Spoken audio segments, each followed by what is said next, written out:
Chairman of this auspicious occasion. My name is Linda Rose Bala. I represent the President of the Nigerian Bar Association, YC Miguel, OON-SAN, who is unavoidably absent because he had a prior commitment. He congratulates the leadership for this, I think it's a groundbreaking event. We've never had anyone like this.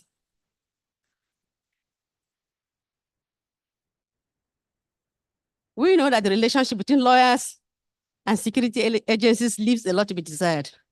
So we are happy that we've been able to assemble here so that we can brainstorm and strategize on how we can better have a harmonious relationship.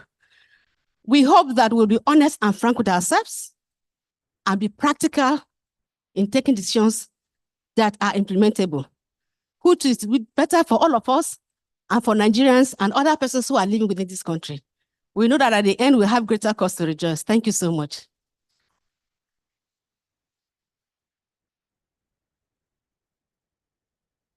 Thank you so much, Madam Vice President, representing the President of Nigerian Bar Association.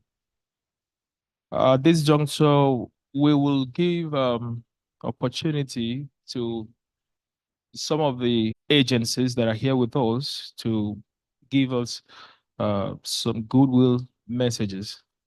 And we shall be starting by inviting the Rear Admiral A. Babaina, representing the Flag Officer Commanding Western Naval Command, Lagos. So you're welcome. A round of applause, please.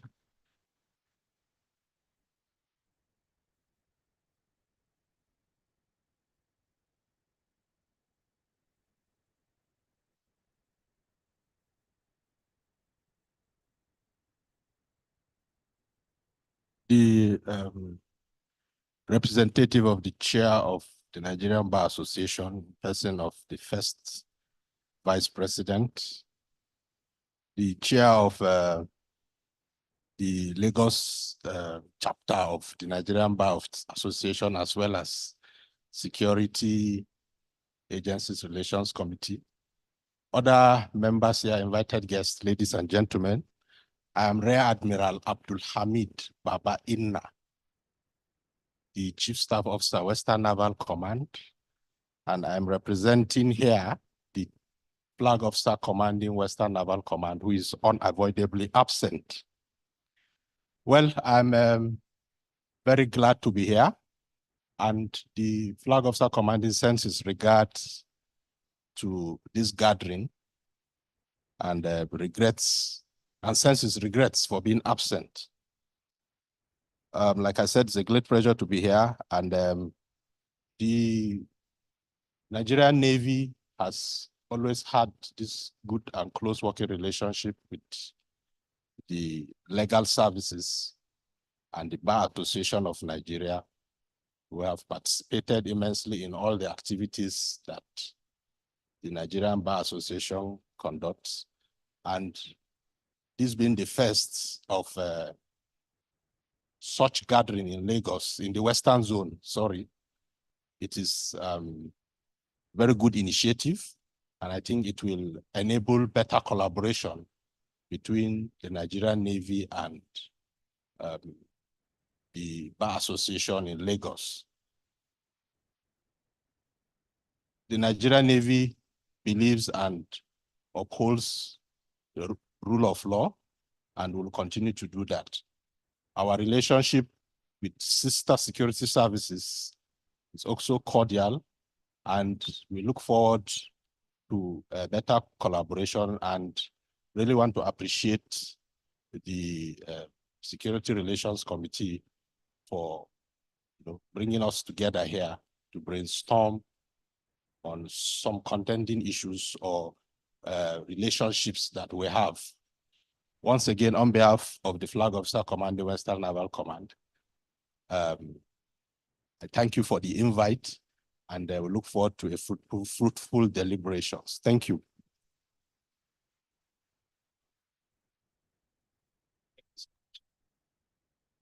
Please, another round of applause for Rear Admiral. So we would like to make some more recognitions. We recognize the presence of SP Afolabi Salau, the DCO, Victoria Island Police Station. You're welcome, sir. We will also like to recognize the presence of the keynote speaker for this event, Mr. Chinua Obiagu, Senior Advocate of Nigeria, and also the Chairman, NBA Human Rights Institute. You are welcome, Leonard Hill.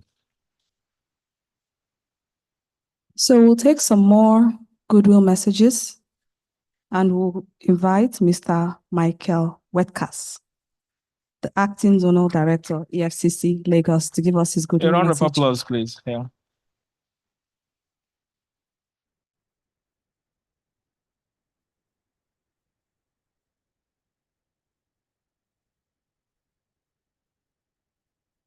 The chairman of this very important event, the senior officers here present representing the security agencies chiefs, distinguished ladies and gentlemen, good morning, everybody.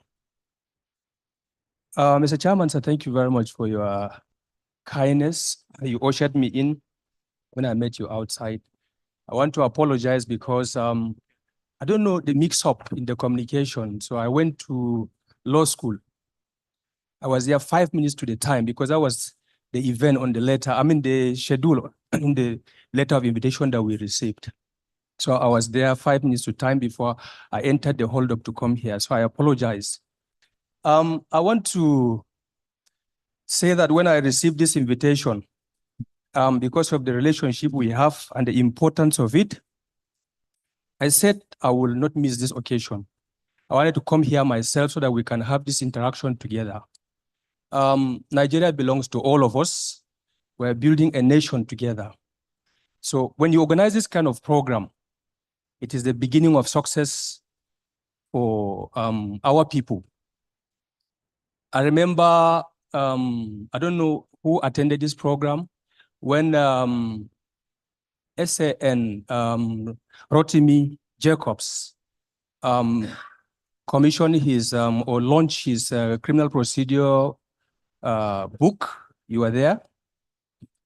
The senior advocates were there, legal luminaries, accomplished people in the profession were there. I listened keenly on that day.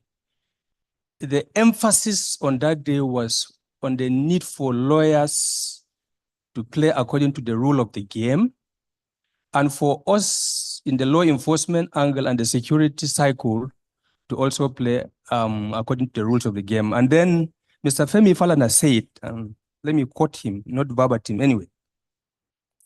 He said that lawyers, that in developed countries, what the lawyers do is that if somebody has committed an offense and the person is being charged, the lawyers uphold their duty by telling their clients the truth. By that, if you review the proof of evidence before you, or if you review the issues, and then you see that your client is culpable beyond all reasonable doubt, your duty is to advise him on the available options to him and not to mislead him. That is very, very important. And I also heard, Mr. Chairman, sir, when you said that review was done and then you found that the lawyers had their own issues, we are going to talk to ourselves honestly today. And then we also have our own issues. So I'm very happy to be here.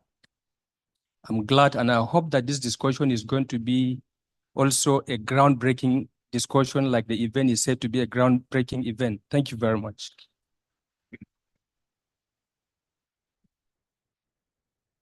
Thank you very much, sir.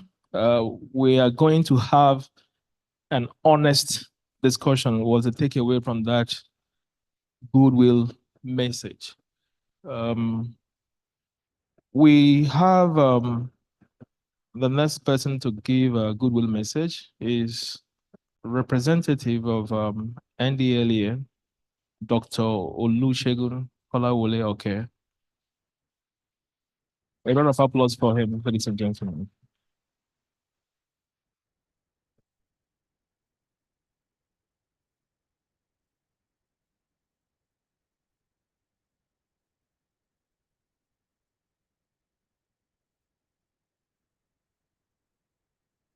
Good morning, everybody. I would like to adopt all the respected protocol ahead. I bring you very warm felicitation from the NDLA chairman, Brigadier General Buba Marwa, retired, the chairman, chief executive, National Drug Law Enforcement Agency.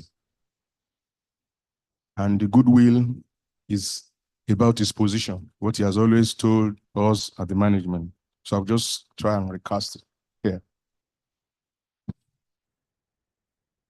Part of the internal reforms that the NDLA chairman has done is to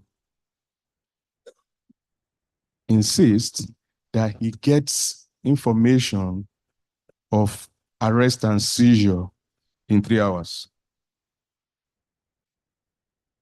I don't know which agency does that. If my boys, my officers, make arrests today, in 3 hours, my chief executive will be informed. What that means is that he will review by himself situation, and he's surrounded by eminent lawyers in the headquarters who will come and look at, and they will turn back to the operations and say, who are you still keeping this guy? If you are going to detain this guy, convince me that he has evidence. That's General Marwa. So this goodwill is from him, and everything I will say is about his position. So in law enforcement, my colleagues are here. If you are handling a case and your boss is on you for 3 hours, you won't misbehave. So I want to assure the Bar Association that NDLA is already on top of these issues as regards how we handle arrested persons and the need or the reason for detaining them one night.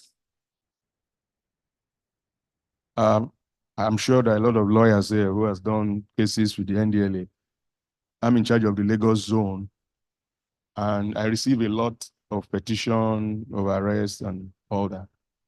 But I want to assure us in this event that just like I've told you, that the NDLA will not detain anybody without the approval of the NDLA chairman. And what does that mean? You make an arrest. It's not even that you want to detain him. It's that we made arrest in 3 hours. Executive, this is the arrest we made. So you minute on it and say, Director of Prosecution, can we detain? So the chairman, chief executive of NDLA takes the decisions about detention, technically speaking. So I'm here to represent the NDLA chairman that what the NBA wants us to do, we are ready for that. And I'm sure with what I've told you about 3 hours detention, I'm sure the NBA will be wondering how that will be possible. But that's what General Marwa has done in 2 years, in 3 years that he's been around the NDLA chair. So back to the goodwill of mine as the zonal commander. I want to assure the NBA that we will work with you on any matter. My head of Liga in the zone is also attending. So if there are issues that are ex-operations, I'll push it to her. But in terms of operations, I can assure you that we are very, very conscious of the AGJA and the human rights of Nigerians.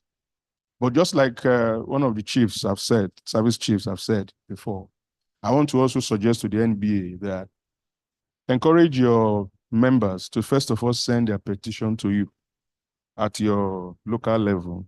Help them look at it so that before they come to us, you will have said, somebody was saying lawyers are also fault. Remove that. I don't know whether that's possible anyway. Put a practice procedure in place that will say, it's a suggestion. If you want to write that 22 pages petition, bring it to the local executives who will look at it. And I think my number is already on the That's my WhatsApp number. If you get any such things, please send it to me from your level, and I'll give you the facts. I've had to deal with so many issues that come to my office, and I'll say, let me call the author of this, whatever, get me the number. And what I hear later on is not necessary at all. But I guess when a lawyer is asked to represent a client, I'm not sure the lawyer will say it's not possible. I'm not sure about that. Even though I heard my colleague say, S.A. and Falano said that what the lawyer is supposed to do is to tell his client that no road here. So this is the only suggestion I want to add to, whatever is going to be put together at the end of this program. The executive of the NBA, nationally and locally, I want to convey our appreciation for inviting the NDLA. And I assure you that the NDLA will continue to work with the NBA here in Lagos and everywhere in Nigeria, because the chairman has put it on his desk. As I'm here, if my officers make an arrest, I will be in trouble if 3 hours lapse and my chief is not aware. It has happened a couple of times. I tried to make excuses for my officers, but the chief didn't accept. So that's just to assure you that the NDLA is very conscious of the reason for detention. That's the point I want to make. Thank you for your audience.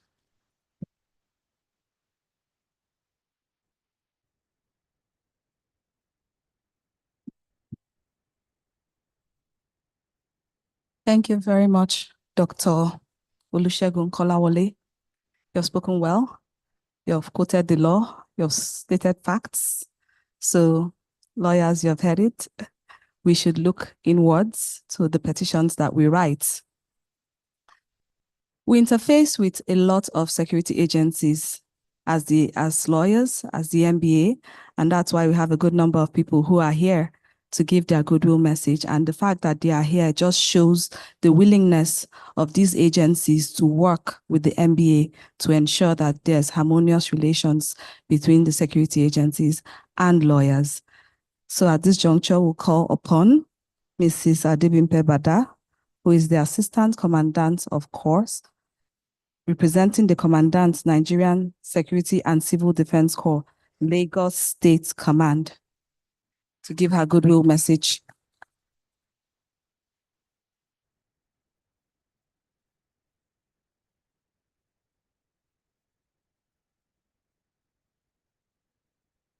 Good morning, everyone. The First Vice Chair, MBA,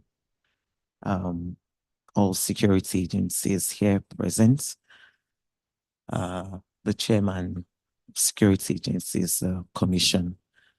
I stand here on behalf of the Commandant's Nigerian Security and Civil Defense Corps, Lagos State Command. And I'm proudly a lawyer, so I wear 2 caps. All of my seniors in other agencies have practically said what was going through my mind. And my intervention will be that in the course of being a lawyer and also being a security personnel, I've come to realize that we lawyers also have a lot of role to play. When arrests are made, you find that it is our colleague who ends up teaching them what to say or how to get out of the crime that they have committed. But a safe Nigeria is our responsibility, both as lawyers and as security personnel. So my admonition will be that we work together so that we have a safer Nigeria where our children can boldly, walk the streets. I look forward to a very interesting discourse. I look forward to learning from other agencies, and I look forward to hearing feedbacks as regards the Corps. as much as we can, when arrests are made at Nigerian Security and Civil Defense Corps, once it passes through investigation and comes to the legal decks, we try as much as possible to ensure that the rights of the citizenry is preserved. Even when someone has committed crime, there's a benefit of doubt, and bail, is offered immediately at no cost. So we are partnering with the NBA, and we hope that we will continue to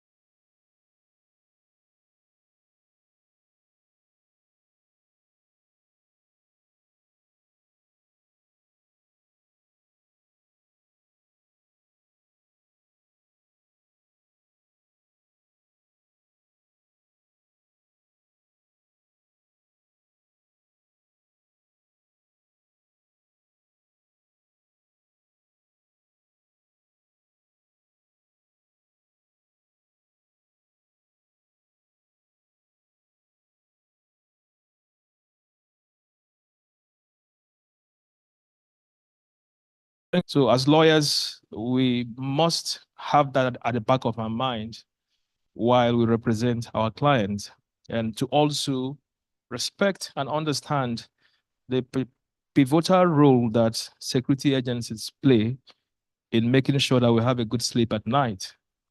So on this juncture, I would like to call on Barrister Roslyn Eze, who is representing the Resident Anti-Corruption Commissioner, Lagos State ICPC. Barrister Roslyn Eze, please come and give your goodwill message. Thank you very much.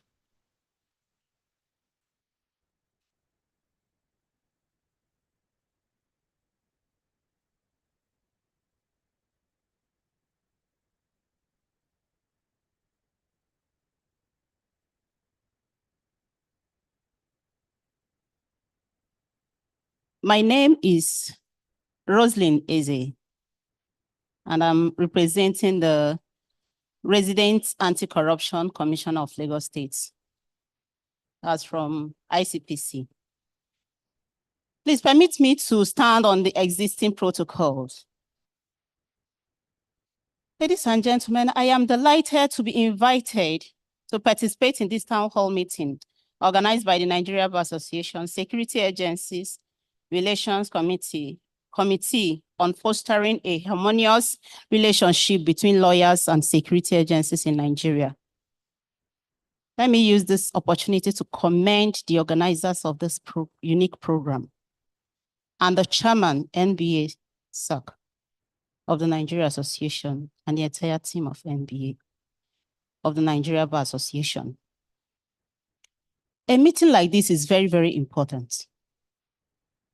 Why? Because a couple of times we hear lawyers complaining what they undergo in the hand of law enforcement agencies. And sometimes you hear the law enforcement agencies complaining what they encounter when they come in contact with lawyers.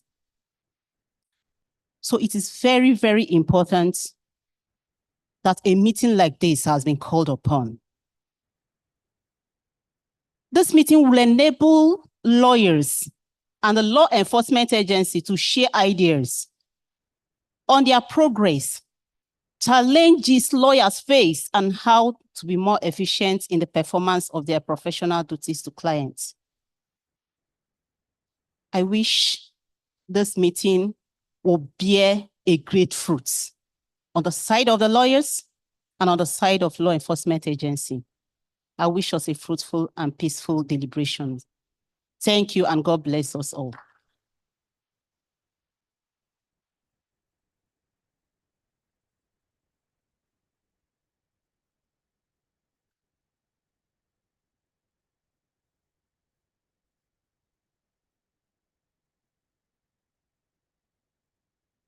Ladies and gentlemen, we can all acknowledge that interacting with securities agency, it's as smooth as whatever you can think of. In terms of keeping to time, you could see that the goodwill messages have been straight to the point and smart as well. We want to recognize some other important personalities who have joined us in this special gathering this day. We have SP Afolabi Salau, the DCO, Victoria Island Divisional Police Station. Sir, you are welcome. We also have Joshua Babalola, the representative of the DSS. You're welcome, sir. You're welcome, sir. We have Mr. Obuzo Francis, all the way from Unity Bar, Federal Capital Territory, Abuja. Mr. Francis, you're welcome. We have Ogunloye Rotimi, CSP, the DPO of Ebutero. You're welcome, sir. Also in our midst is Adedara Kende, CSP, DPO, Ikoyi. You're welcome, sir. And we have Garuba Useni, SP, the DPO Unikon. You're welcome, sir. Ladies and gentlemen, it's now time for us to listen to the keynote speech. And the keynote speech on this special gathering will be delivered by no other person than Mr. Chinua Obiago, Senior Advocate of Nigeria and the Chairman of NBA Human Rights Institute. Ladies and gentlemen, please put your hands together for the keynote speaker. Keynote speaker. Thank you. You're welcome, sir.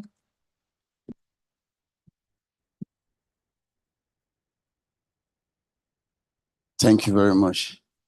I want to also recognize the head of DSS Lagos Command, who is here. I'm very honored to have you. Under the section 14(2)(b) of the 1999 Constitution, the security and welfare of the people shall be the primary purpose of government. So the legitimacy of every governance lies in the level of protection of the citizens and their confidence in their safety and security. So safety and security involves not only protection from harm and attack, but also access to redress where there is violation. So that is why the justice setup comes in when you talk about safety and security. Where there is a violation or threat to violation, there should be remedy, which the justice system provides.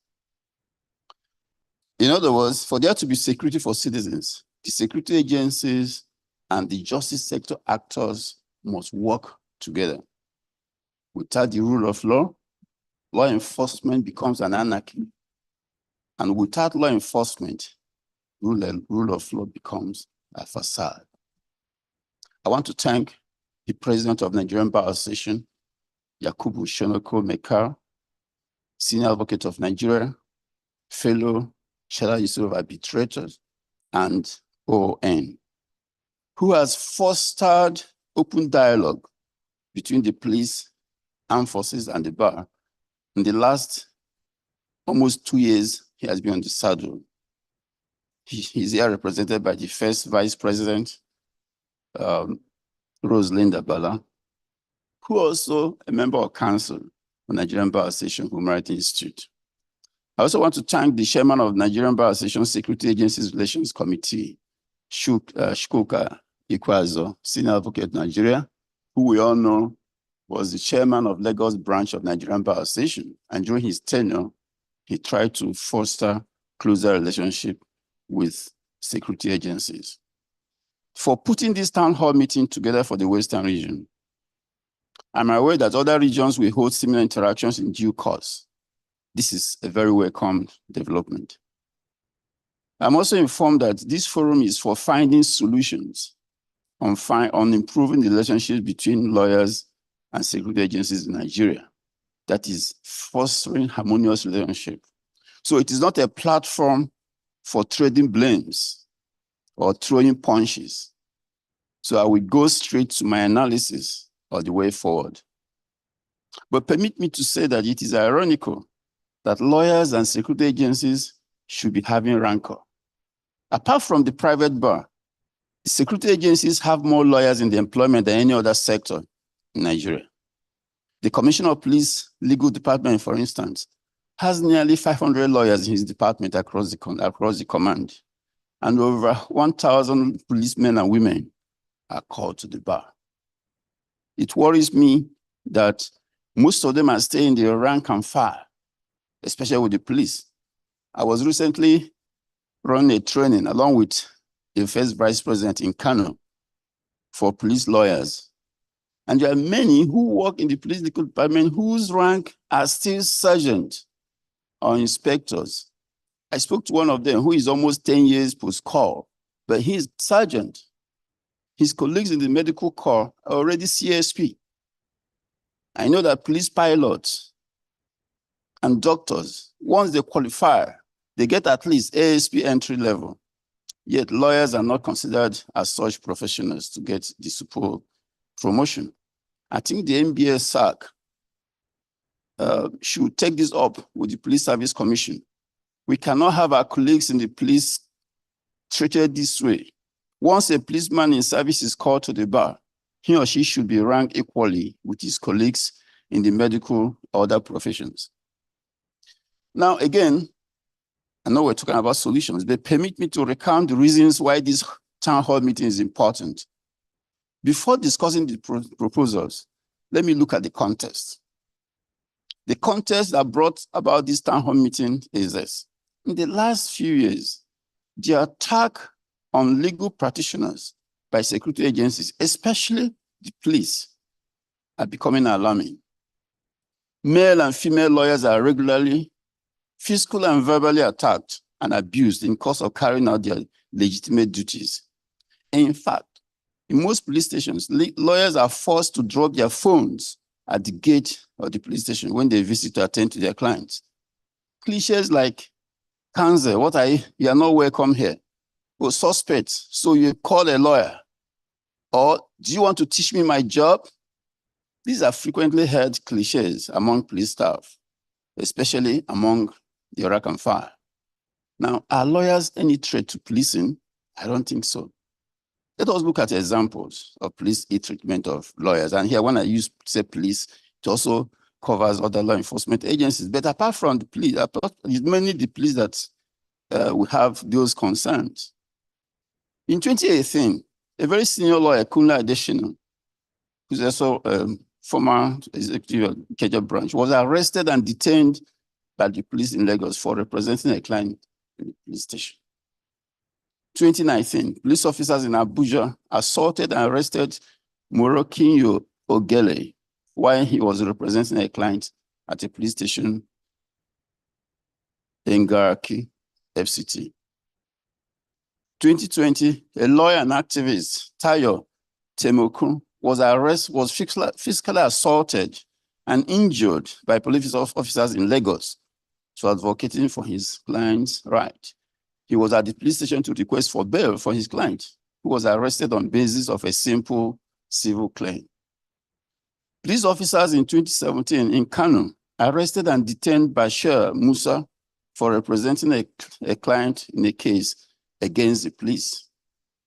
In 2020, Festus Ogun was assaulted and arrested by police officers in Ogun State and detained for many days for attending to his client who was arrested in the police. 2019, police officers in Imo State brutalized Okechukwu Wangoma for attending to a suspect at the police station. Inibehe Efyong was arrested and detained in police officers in Akwa Ibom State very recently. Police officers in Rivers State assaulted and arrested Shinemem Uzoma for representing a client. Olukoya Ogungbeje was brutalized and injured by police officers in Lagos for defending his client's right. In Ekiti State, Morokinyo Ogele. In Abuja, Obinemegwara attended a police station to ask for administrative bail for his client. In fact, Obina was my junior in Chambers, and I could not see why my friend could not go to police station to attend to an arrested client and apply for his administrative bail. So we can go on and go on this. I'm not sure any policeman or woman has been harassed or brutalized in the courtrooms or in the precincts of the courts where lawyers ply their trade. So this is a case of excessive use of force and the high-handedness of the police because they're in control of the coercive powers of the state.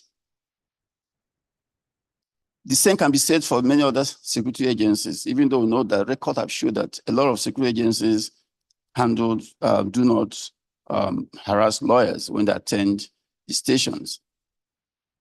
So what are the reasons for these forced security situations, the forced relationship between security agencies and lawyers? Well, there are so many reasons, and I think this gathering is to look at them and provide a solution. First is lack of understanding of the constitutional right of a suspect to a counsel of his choice.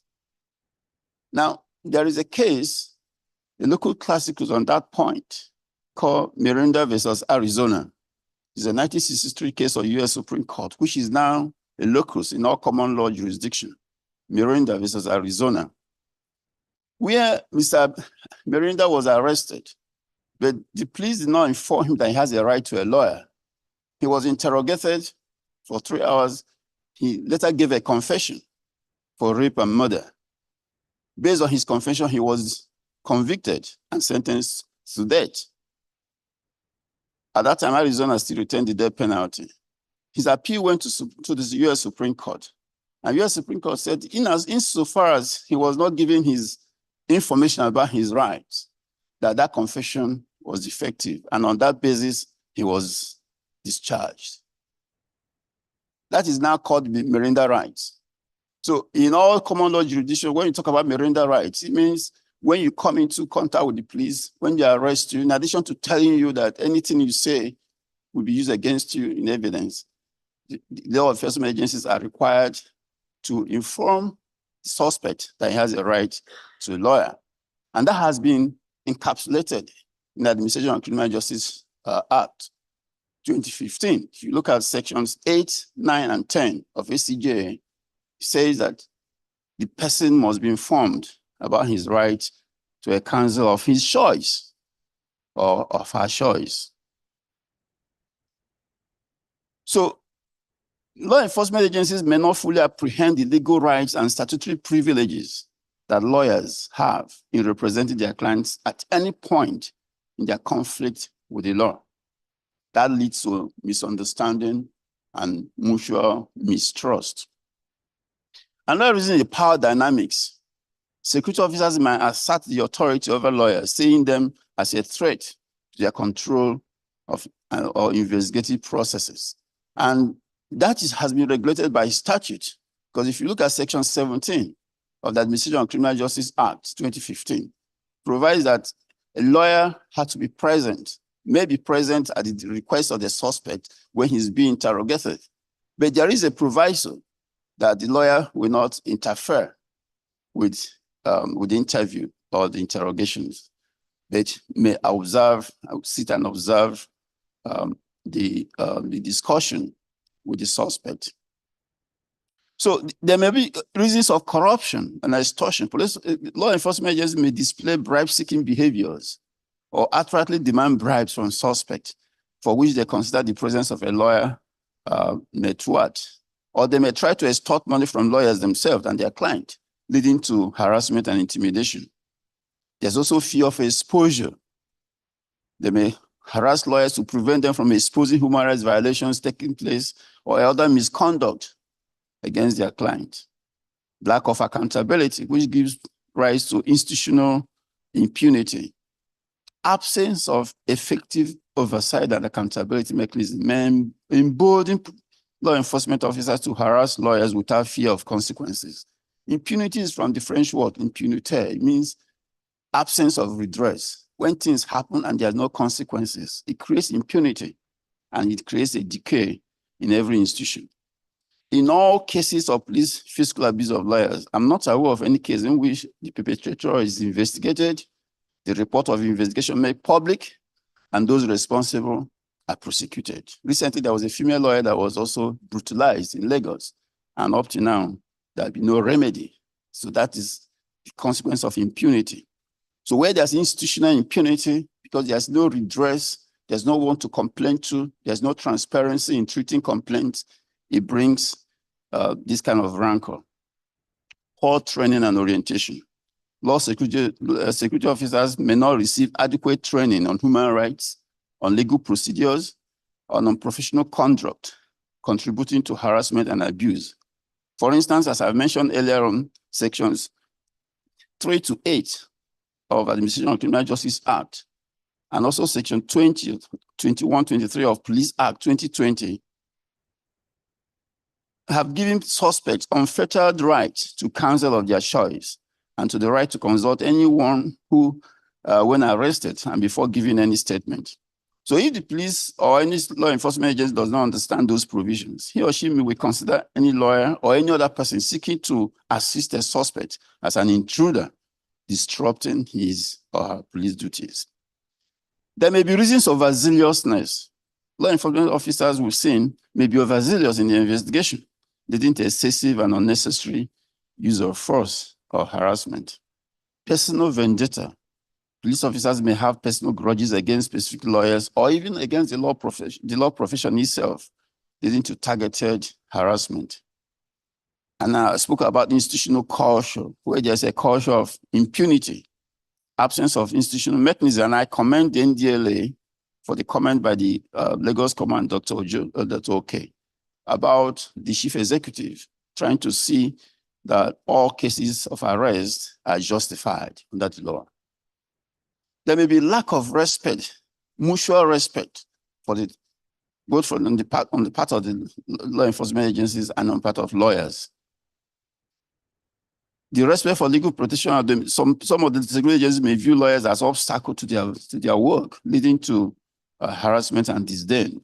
There is a tendency for police and lawyers to consider themselves as competitors rather than collaborators in the administration of criminal justice. So it is important to increase the interaction between security agencies and lawyers at national level, state level, and even at branch and divisional levels. And I'm happy that a lot of divisional police officers are here in the meeting. This will build trust to revamp mutual respect and increase the propensity for police and lawyers to properly manage their relationships. On the part of security agencies, important points are as follows.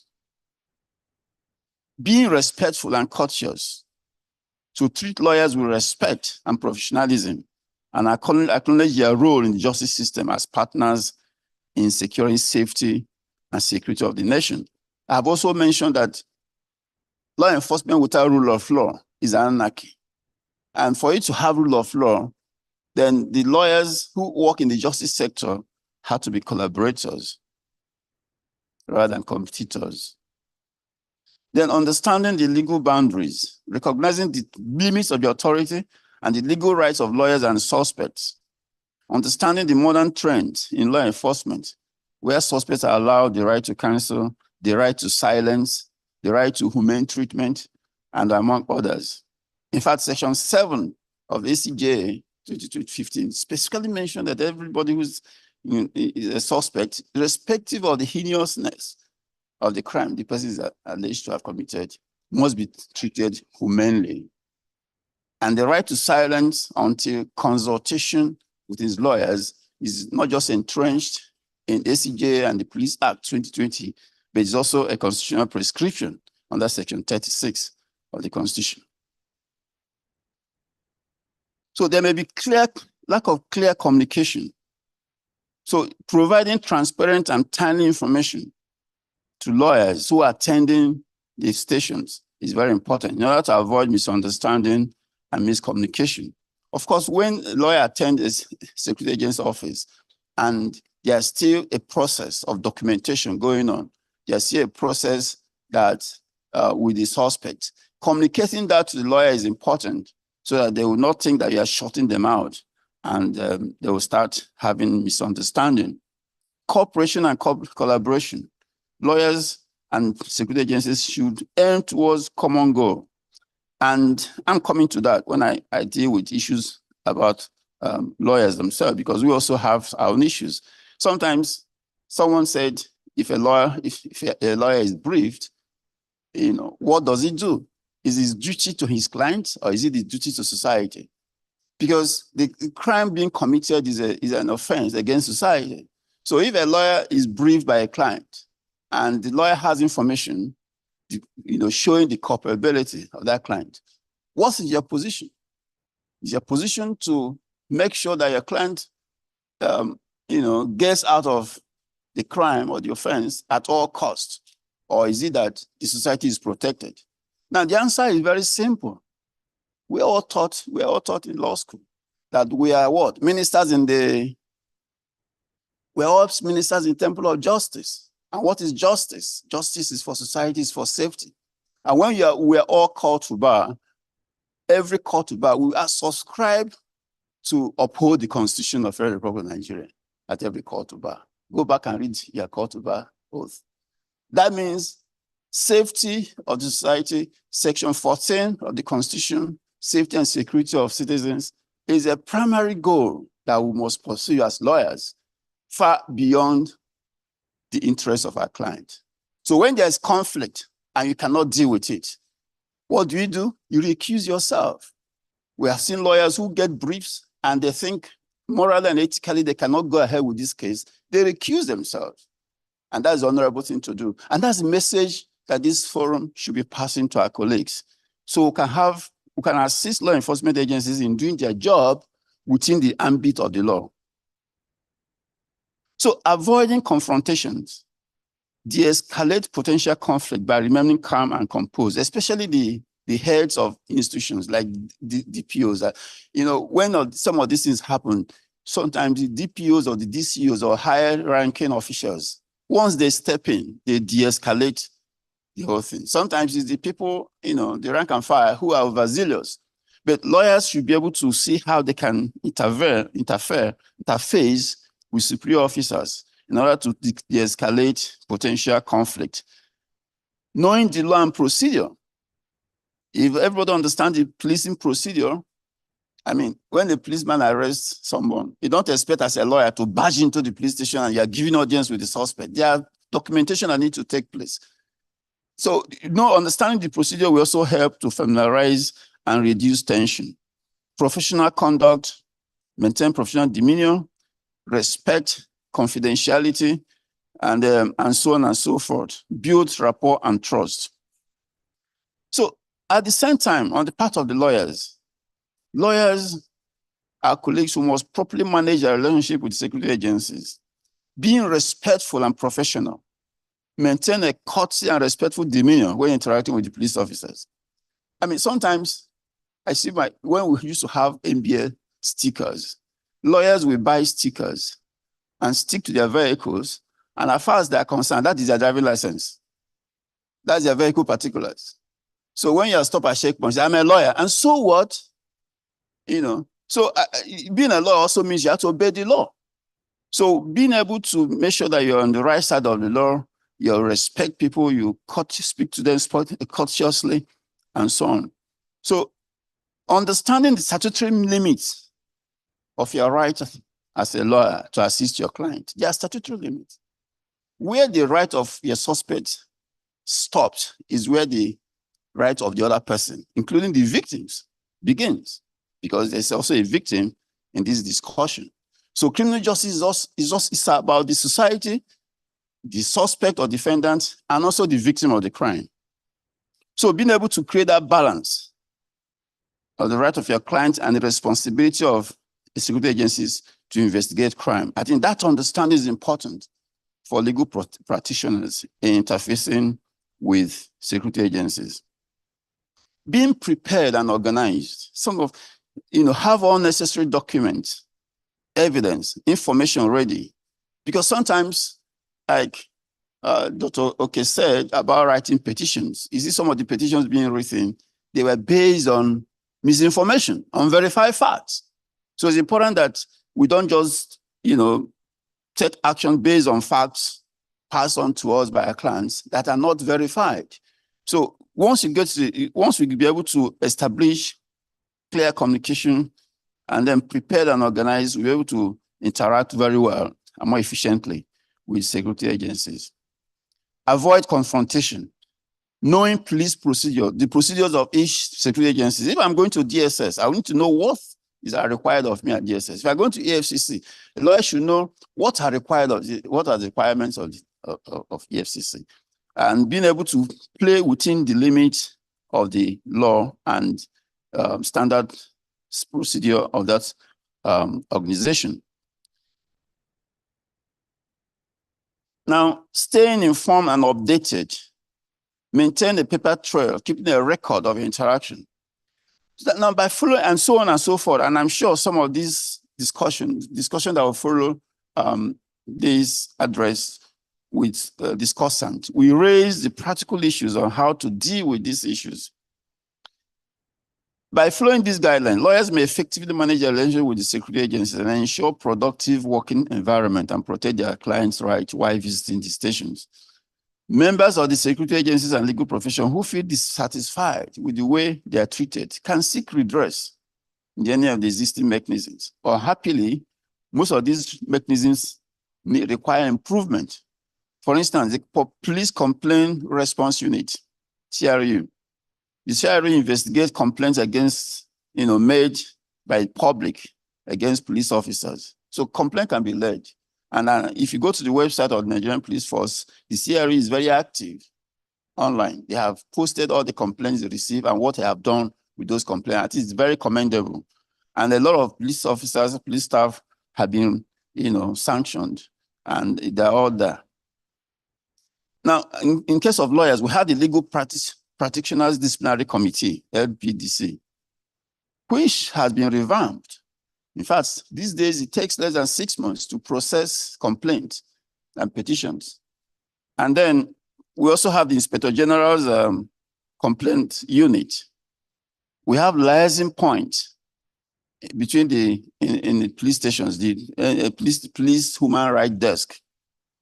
So it is important to know that these mechanisms may have their own limitations, but they are crucial in ensuring that when complaints are made, that they are investigated and persons found culpable are brought to justice. I commend this town hall meeting, and I think the Nigerian Bar Association should hold this kind of interaction at branch levels, and I wish us a fruitful deliberation. Thank you very much.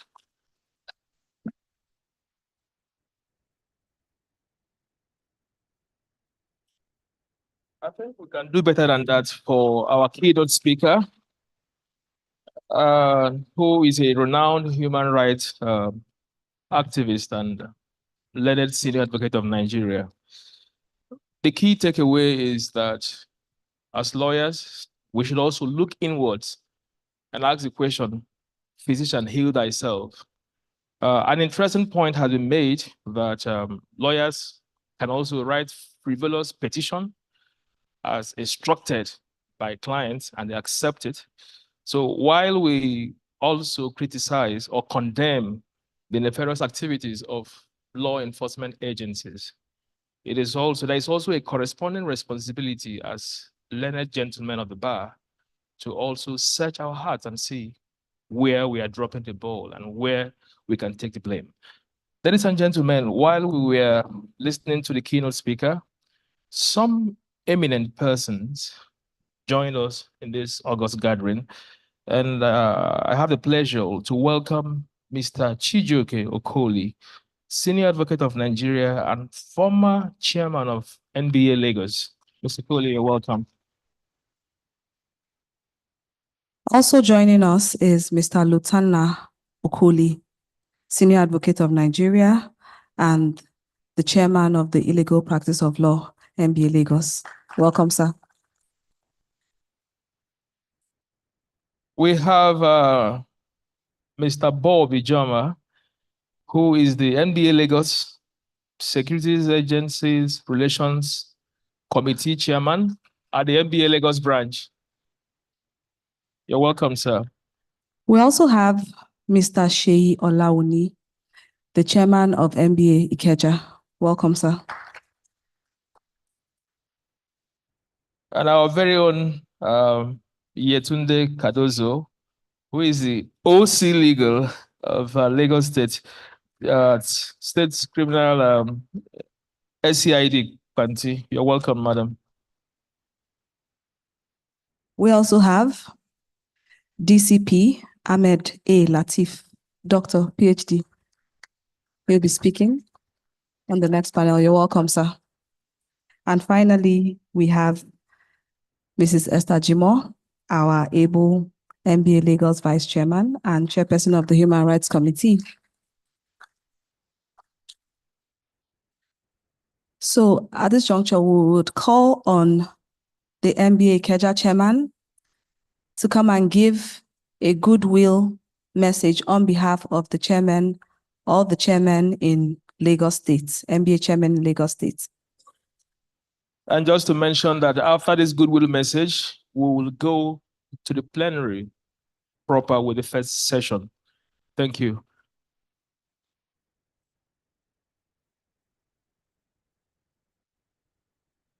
Thank you very much. Except that you did not pronounce my name very well. My name is Oluwaseyi Olaomi, and I stand here on behalf of the chairman here in Lagos State. We're very happy that this is happening. This is very, very important. Mr. Latif, thank you very much for coming. At the various branches, we came together and we have started engaging the police here. The last speaker talked about some of our colleagues who were brutalized and some other unspeakable treatment melted to our colleagues. But then we have to talk about what the police have done in the last few months too. Like I said, we have engaged them critically, and some of them are here. I saw our friend, Madam Yetunde. Is she here? Madam Yetunde? Oh, sorry. I did. You know the camera. I didn't know where the camera picked you. So, of course, they've been very responsive, and so we're very happy that we're meeting at this town hall. And I welcome, on behalf of the chairman here in Lagos, all of you to this very important town hall meeting. And then we hope that at the end of this meeting, the police and other security agencies here will have one or two things to take away, and as well as our colleagues too, because as much as we want them to treat us with courtesy, I think that there is the duty and the obligation on the part of the legal practitioners to reciprocate that gesture. Thank you very much, distinguished ladies and gentlemen. Thank you very much, Mr. Chairman. We have been hearing the positive vibration from Tiger Bar of recent. And just to make the point that this gathering is not just for Lagos, it's for the Western zone of the NBA. And we have in our midst some branch chairmen and chairladies from neighboring states of the West. But we shall be calling upon Mrs. Folashade Ladeni, who is the chairlady or chairman of Ibadan MBA branch, to come and give a goodwill message on behalf of these other branches within the Western zone. Thank you very much, Mrs. Folashade.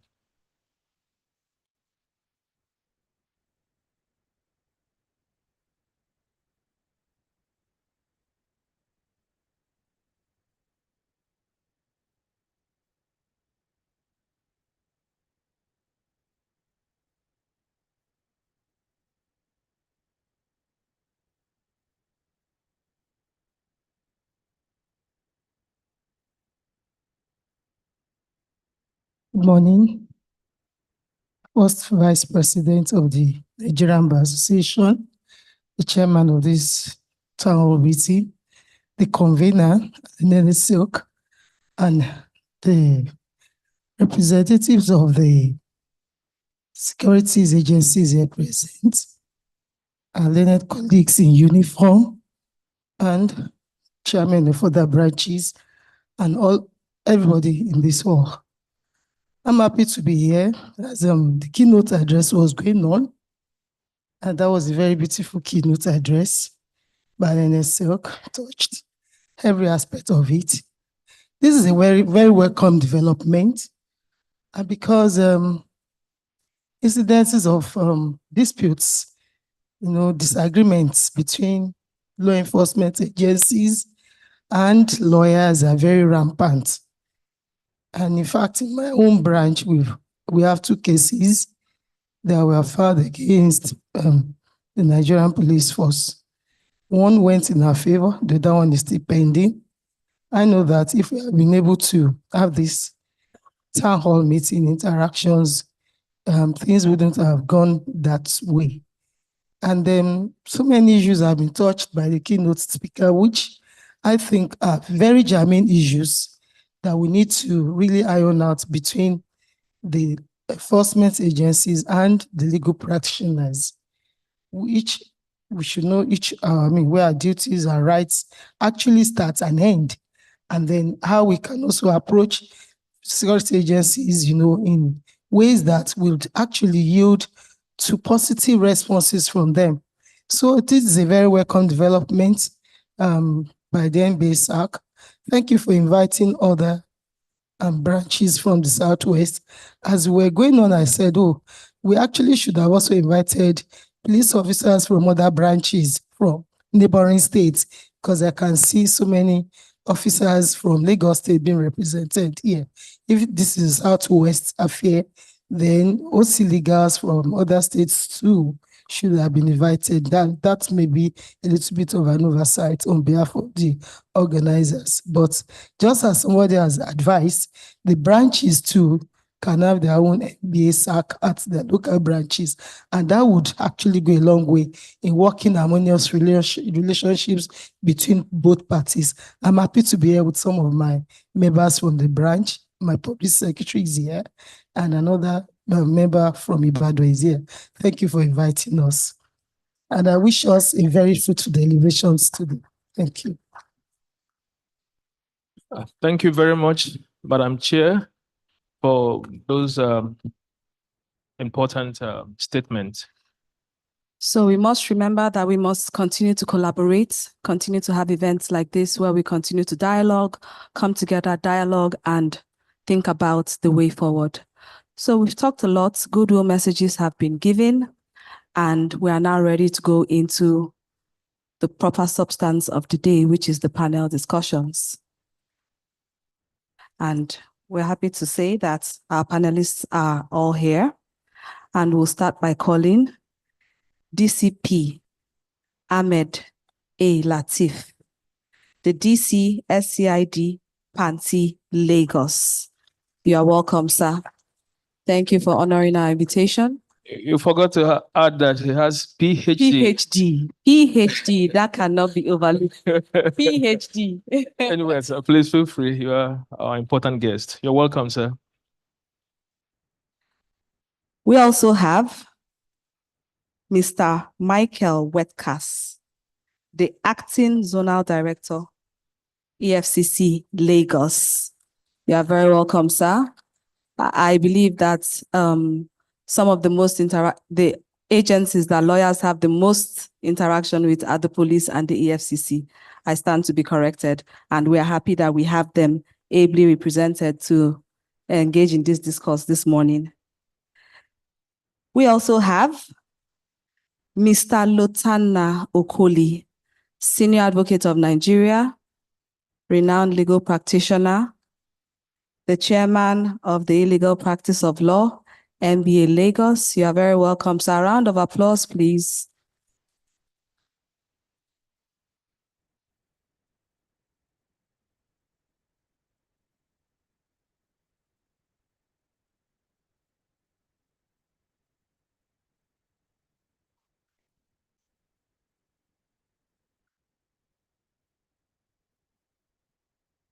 We'll also invite to the podium Mr. Adeshino Ogunlana, the former NBA Ikeja chairman,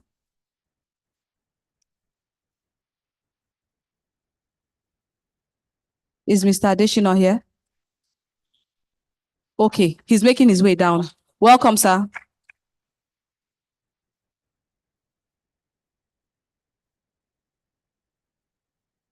You can clap him up to the podium.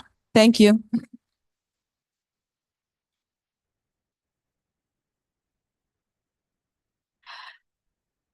And we have Mr. Anene Mwadukwe, a renowned Lagos-based lawyer. Thank you for coming to air your opinion on this. My colleague will announce our able moderator. Okay, this.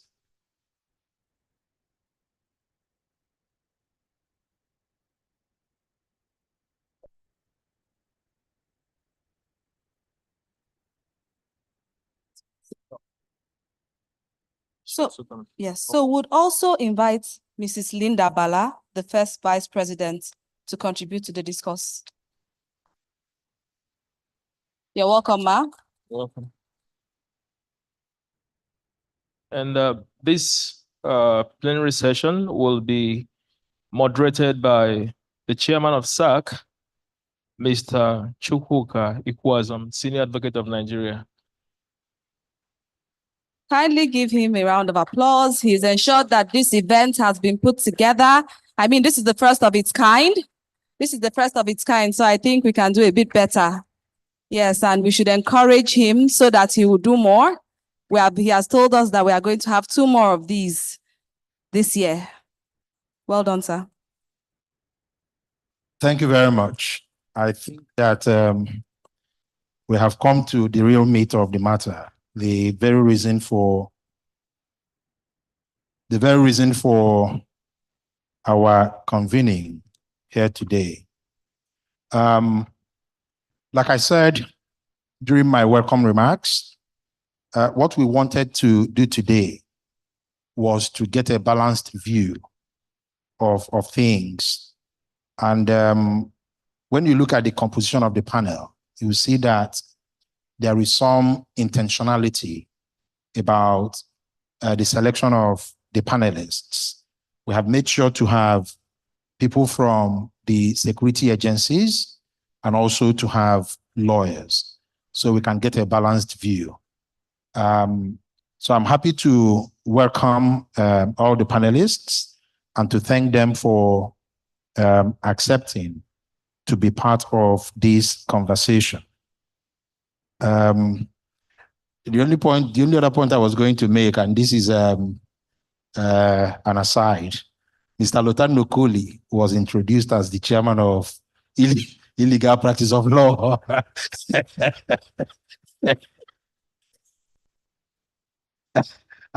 And I said to myself that I thought that the man had a genuine practice.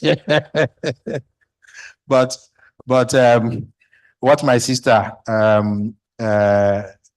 intended to say was that he chairs a very important committee of the Nigerian Bar Association Lagos branch, which is the committee that is fighting illegal practice of law. So he doesn't practice law illegally. Thank you very much. So the topic that this panel is going to be discussing is the immediate and remote causes of the frequent conflicts between lawyers and security agencies.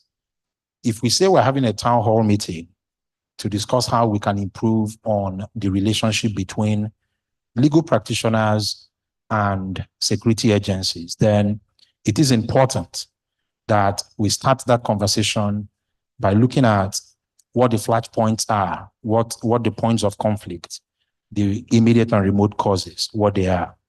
So permit me to start with you, sir, the Deputy Commissioner of Police in charge of the Lagos State Criminal Investigation Department, Panti, Lagos. And my question to you, sir, is When a suspect is arrested by the police and brought in, and that suspect puts a call across to his lawyer or her lawyer, and that lawyer shows up at a police formation, what are the expectations of the Nigerian police force of that lawyer? What minimum standards of behavior? What do you expect from that lawyer while discharging his duties to his clients? Thank you very much. The first thing I'll say is when you look at human relation, it's like battery's box. My action will influence your behavior. Likewise, your behavior will influence my action. Whenever you see a lawyer that has just been invited to go to the police station, one thing I always tell my friends who normally come to me is the fact that don't look at it as if you are going to war. You've been invited to the police station because your client is there with the police. When you get in there, the first thing you need to do will be to take your time and ask questions. If that person was arrested either with warrants, without warrants, was on invitation, or he was tracked before he was arrested, you need to get all this, because in some cases, you may not even have the detail of the cases. They'll only tell you, Mr. A has been arrested, is in Panti, and the next thing is to go to Panti. There is no, whatever we need to do with each other, just let us turn the table. Let us have flip thinking. You need to ask yourself, if you are the one seated in your office and someone comes into your office, not asking questions, but trying to order you around, you might not take it kindly. I will expect that when you go to the police station, the first thing is, may I see the DPO? When you say the DPO, please, I have a problem. And the problem is, there is a client of mine that is with you. I don't know if you could allow me to have access to him to discuss with him. In Panti, for those who have been coming of recent, you find out that we don't talk to any suspect without their lawyer or whoever they decide to call. I tell them, call whoever you want to call. We have a dedicated phone line that will give to them. You call whoever you want to call. By the time we've given you the opportunity to call your lawyer and the lawyer is coming in there, you should know that we are starting at on a friendship level. Another area we need to look at it now is there shouldn't be anything like we versus them. Oh, they've started again. We have to go to that place and show that this is what is there. And some lawyers are coming in, instead of them to come in to talk to you nicely. One came to my office of recent and he said, don't worry, we'll meet in court. Fundamental human rights, I will go to file. Meanwhile, the suspect has not even reported to me to come and say anything. So basically, the long and short of the whole thing, like I said, is when you go in there, flip it, that I'm going into your own office, and then you expect me to respect you. When you get to the police station, respect. I am not holding brief that when you get to the police station, from the person at the gate to the last person in the police station will be nice to you. But when you get in there and you find out that the person you are talking to, maybe you are talking to a sergeant or a corporal, and they're not doing well, request to see the head of that formation. And you can be rest assured that when you see the head of that formation, you'll be able to get what you want and we'll be able to move together. We should know that we are all working together towards the same goal. The only difference is you are representing your client, I'm representing the government. But I heard from the keynote speaker, I came in about the time he was talking about it, we're working together. So we all need to put heads together to see how can we do this. Let me give you an instance. Someone has been arrested for a case of rape. And you are there telling me that a lawyer came to my office with due respect, and he was telling me that rape was compoundable, that ACJA allows us to compound it while you've been hard on this case. And when I told him that that thing would not be possible, he now went to see the commissioner of police. The commissioner of police, told him, go back and meet Latif. Latif will do the best that can do for you at that material time. So when you are going in there, go with the mind that you are going to see your brother. Go with the mind that you're going to see your colleague. And by the time you get in there, we'll be able to work together. Thank you.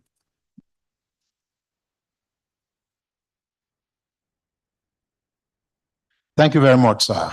To you, sir, the acting director of the EFCC, I'm going to ask you the same question.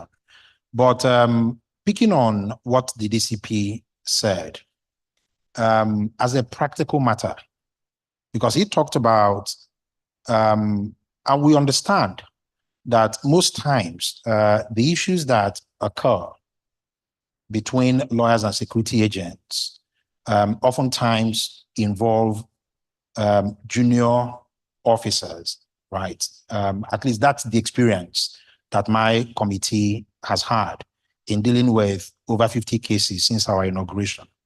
So he made the point, DCP, that there's need for escalation to a senior officer. But we know that what happens most of the time is you don't just walk into a police station and you walk into the DPO's office, or you walk into the DFCC and you walk into the acting director's office. They won't let you in. So in answering the same question that I have put to him, I would like you to shed some light on if there's a conflict and the lawyer wants to escalate, but he's not given access to the senior officer, what should that lawyer do in those circumstances? Well, okay, thank you very much. First of all, let me start from the keynote address that you made, the senior advocate. Thank you very much. In fact, when the keynote speaker was speaking, I was wondering what else are we going to discuss in this, because he reeled out everything. And like the senior police officer said, everything starts from the point of mutual respect. And I'm so happy that the NBA has identified the fact that the younger lawyers have this issue. I was about to bring it up myself. And when I see them and I just call them like my younger ones when it's brought to my attention, or when I stumble on that, or when I see them in that kind of situation. And I tell them that you will go very far when you are dealing with security agencies, when you are very kind to them. And I also tell them that you need to see your senior colleagues when they're dealing with us. They deal with us as if you are one big man. As if they are under your employment. It's nothing but it's respect. And then the natural thing for a human being to do is to reciprocate that, except few exceptions, you know. So in this kind of situation, and I agree with you absolutely, like you said, the big man is in his office and there is a fracas down there. The young lawyer is frustrated, wants to get his work done and it's not done, or he wants to have access to his client and it's been obstructed or something. But I will say emphatically that would be a big shock to me that a security agency in this era, in this country, will not allow a lawyer to see his client.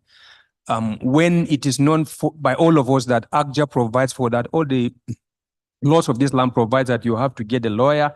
And in fact, if you are doing your work justly and fairly, it is in the interest of everybody that the lawyer is there. So in the first place, why should we have that? I'm querying why we should.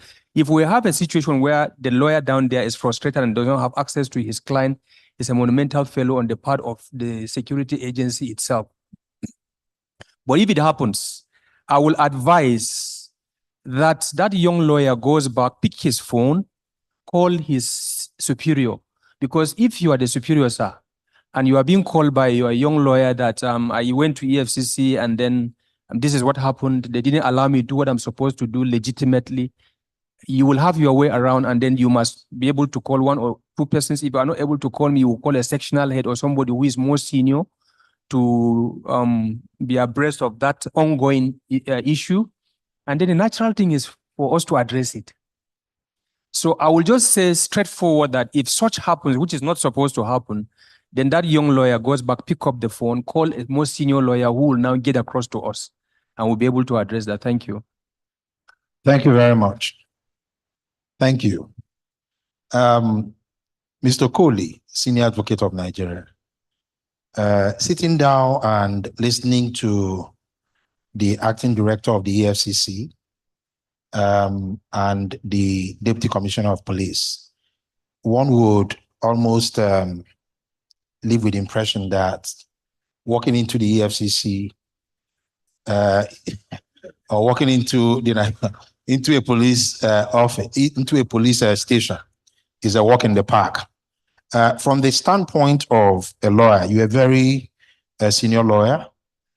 What do you think are some of the factors that trigger these conflicts that we see ever so often between lawyers and security agencies? Yeah, thank you very much. I think there are three areas where you have a problem. And these problems would usually occur in the police station or in the EFCC office. Although most of the work we do as lawyers in the area of criminal justice should actually happen in court. That is where most of it happens. But the preliminaries happen in the offices of the agency that is going that has done the arrest and who is going or that will be carrying out the investigation and the prosecution. So the areas of conflict are at the point of arrest, at the point of taking statements, and at the point of bail, because those basically are the three things a lawyer is interested in. He's called that someone has been arrested. He runs to the police station. He wants to find out what has happened. Well, in serious matters, yes. But again, the lawyer may find himself faced with what he believes is a civil matter. This man is owing this woman money, and he has been arrested. It takes a lot of maturity to navigate yourself around that, because the young man is spouting the law that he knows. This is not a criminal matter. Why is this man here? And the policeman again feeling that, I have what I'm doing. How can you be telling me that this is not a criminal matter? There you have friction. Taking statements. I'm glad I hear today, although from my experience, I must confess, dealing with the EFCC, dealing with the NDLA, and the police too, in the few situations when I've been before the police, I think the problem of lawyers being present when statements are being taken, I don't think that's a problem as such anymore. I think it's now standard. I stand to be corrected, but in my experience, it has been standard. Because even junior colleagues from my office, when they go to the police, or they are there, they're allowed to stay there. And unlike in the past, where you'll be asked to leave because they want to discuss with the suspect or the accused or whatever. But at least now you have that situation where we are allowed to stay in and listen. Then the question of mutual respect will come in. The law says you listen, but you should not interfere. The question will be what amounts to interference. So it is that definition of what is interference that will be the basis of the conflict, in the sense that if you, as a lawyer, you feel your client is being made to say what he doesn't want to say, and then you're sitting and although again, in my experience, in fact, this is at the EFCC, I have been there where I felt that the questions were inappropriate, and I took it up with the officer that that is not what you are meant to do. You should allow, and he agreed with me, and he backed down. So I would say in that experience, in my own case, there was no problem. But it's also possible that other people will experience problems at that point, because when you're telling the man that, why are you trying to make the man say what he doesn't want to say? The officer could see that as interference. You are interfering, and they say you should leave his office. And then the man will say, I will not leave. The law says I can stay. Conflict has started. Then bail. That's the next point, because what is the point of you having gone to the police station as a lawyer if you cannot take the man home?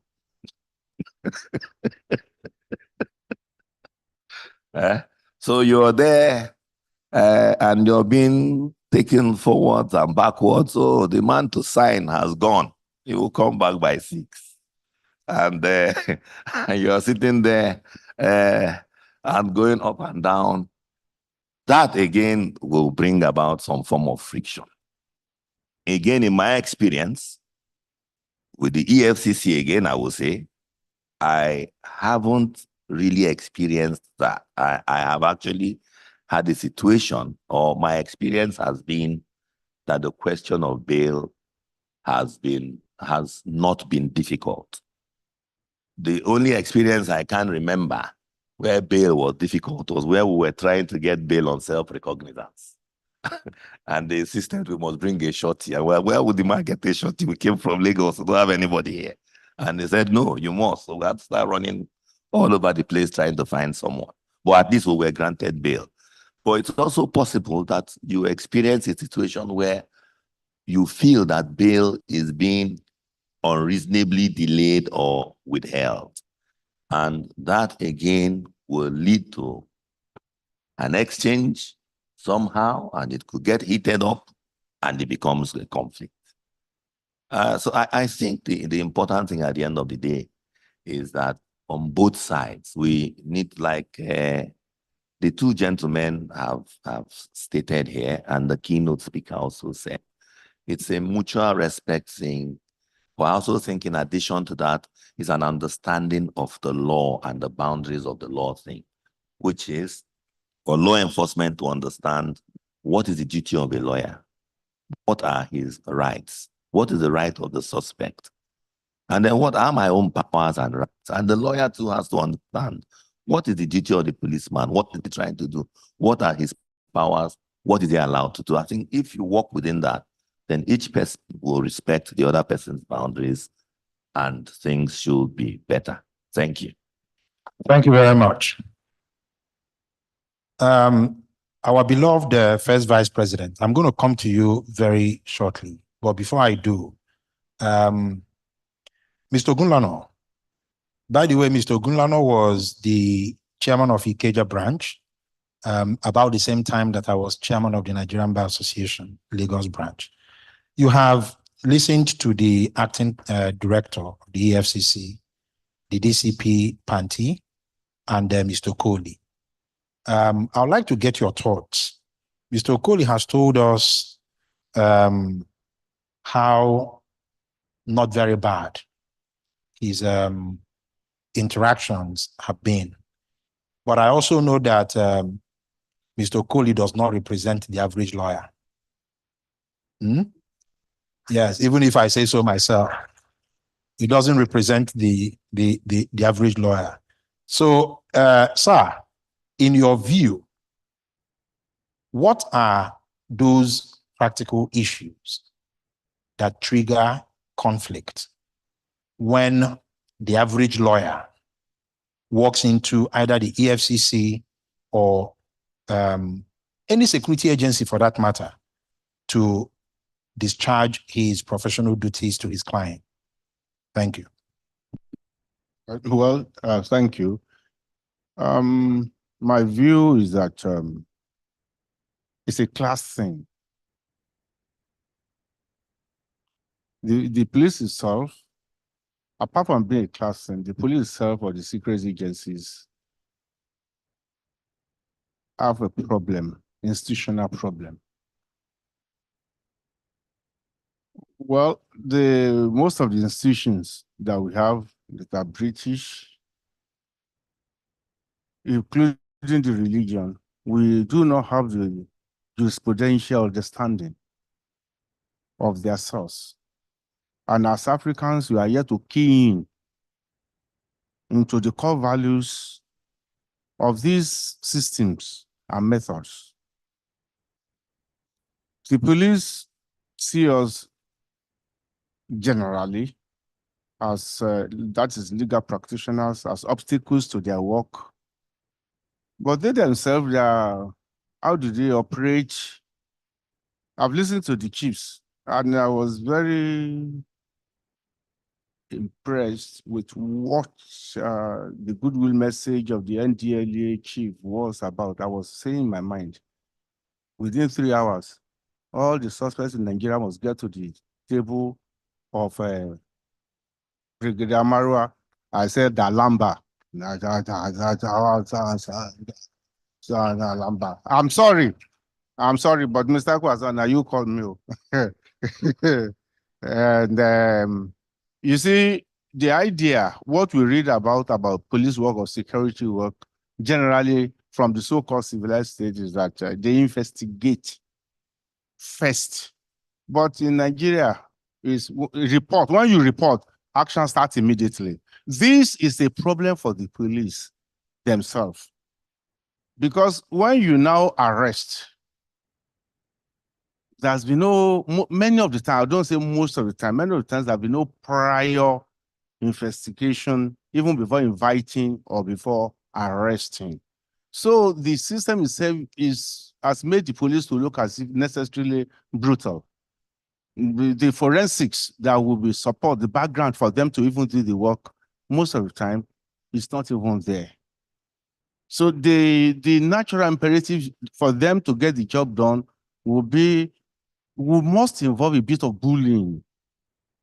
And you need to sympathize with them. I've been a victim myself. I've been representative of people, and that this Mrs. Cardozo is there. I'm sorry, yesterday that I have to say, but I involved about 5 weeks ago. Around evening, she was far away in Abuja. She attended to me very well on phone, directed me to see superior officers that I would need to see. And when we got in there, they respect our office as the head of legal and somebody well informed. And he interviewed them, he interviewed me, and gave a verdict, allowed the man's client to go. Immediately, Madam dropped the phone. The officer said, eh? Commissioner said no. I never called her back to tell her this. I'm talking of very senior police officers at the rank of Deputy Commissioner of Police. They said, no, the one can't go. That I know my hand no did, or God said he's not going. Now, when you look, and then when they were talking about young lawyers. Is it only in the police stations that young lawyers suffer? You will go to court. The nonsense that elders will say, judges will overlook it. When you are a young lawyer, when you're a young person, you're at a disadvantage in Nigeria.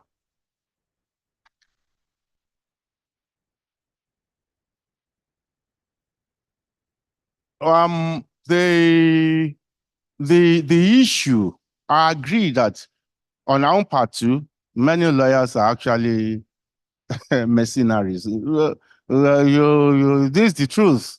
You are hatchet men. You do not really believe in the ethics of putting justice ahead.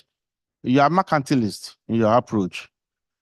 But I think the leadership role here goes with the police or the security agencies, because they are the state and they have the coercive powers.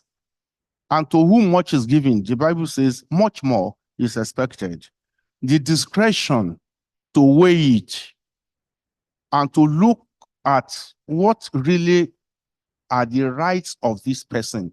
Like Oga was saying, that he put the question, somebody put a question to suspect and said, this question is not right. Really, what the average policeman will tell you, shut up. You can't come here and teach me my work. In fact, many of the young lawyers or the average lawyer, you may even be old, but you are not influential. You may not even have the courage to say, please. And the area that they said you can be present, that's even a problem. You can be present, the lawyer will not want to be an observer, which is true. And questions will be put, and many of the times there will be instances where there will be insistence, write it that way. Write it that way. And by the way, let me say this, because as we are knocking there, we have to knock not only ourselves, but even the judges. I'm almost 30 years now. I've done trial within trial. I've only won 3 in 30 years. Judges know there's torture, but you say no. Is it not true? Yes, there's question, but generally they'll just close their eyes. So right there in the station where you are coming, and Oga EFCC was saying that the other chief was talking about being nice, which is very, very good. But I was even asking myself, why should not it be that I should be expected to be professional? Why should I have to be almost servile to be able to get my way in itself? So what I'm saying now is that it's both sides. The colonial heritage of the services of government have not been thrown off. The services were meant to subjugate Nigerian people. And the heritage has not been thrown off. Even the attorneys general, are they the attorney general for the people or attorney general for government? These are the key issues that I think that if you do not look at this very well, it seems that's an improvement. For the past 25 years, this is the longest period of democracy in Nigeria. And so when we see bright minds coming up and feeling for people's rights, because that's the essence of democracy. If we don't understand that democracy essentially is about liberties, not just generally about good governance. Good governance can be delivered by other forms of government, not necessarily democracy, but the beauty of democracy is that liberty, the rule of law, the primacy of the law above any other person. How many of the younger officers can tell their superior, but that's not the law, but that's not in the ordinances book? These are real key issues, sir, are beyond the immediacies of arrest, interaction, and bail. As lawyers, do we really understand and adapt to the ethics of our profession? And as officers, are we really for the people? Is the Nigerian police the police of the people, the Nigerian army, the army of the people, or the army of the elite? These are the issues. Once we can transcend these real issues, we will not be seen as doing citizens a favor by granting them their rights under the law.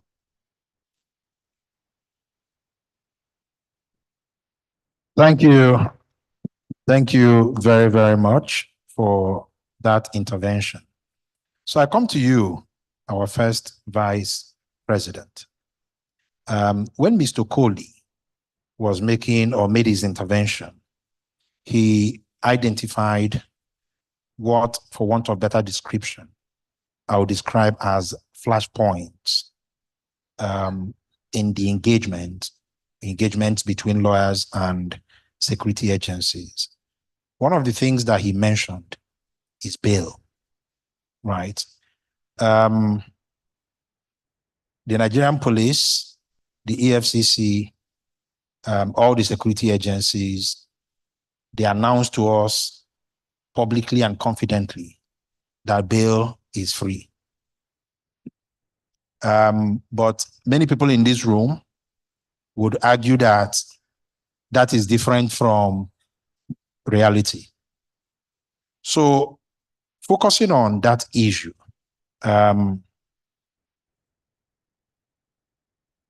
in a practical situation where an average lawyer, not a Mr. Kohli SN type of lawyer, is trying to secure the release of his or her client on bail, and the lawyer is compelled to enter into a negotiation on the amount to be paid, and there is no agreement, what would you advise the lawyer to do under those circumstances?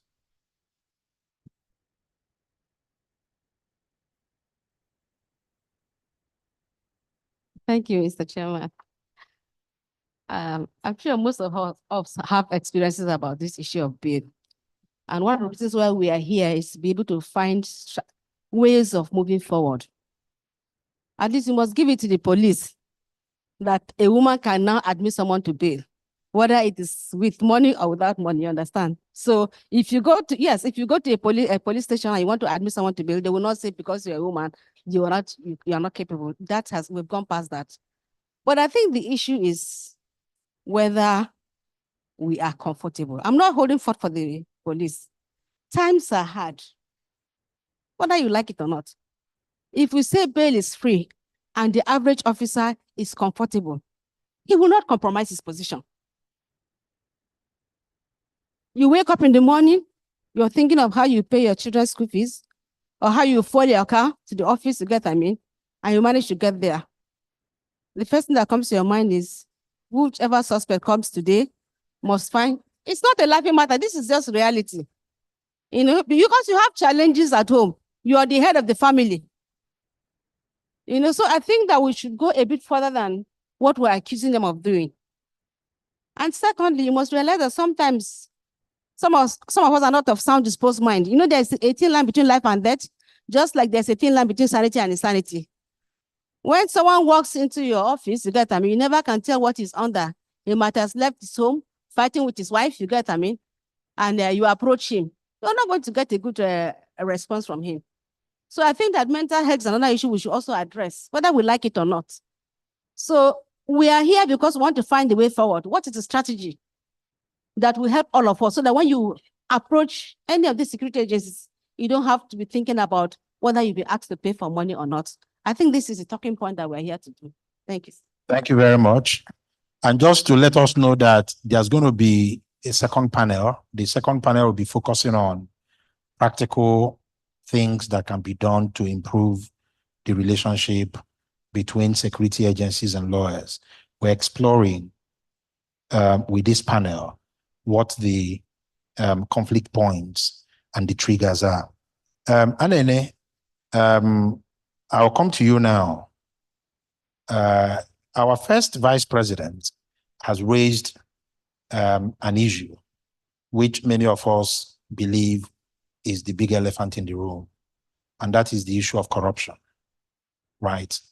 To what extent do you think that corruption is responsible for some of these conflicts that we see? Because my view, with the greatest respect, is that our security agents are not well remunerated vis-a-vis the enormity of the work that they do.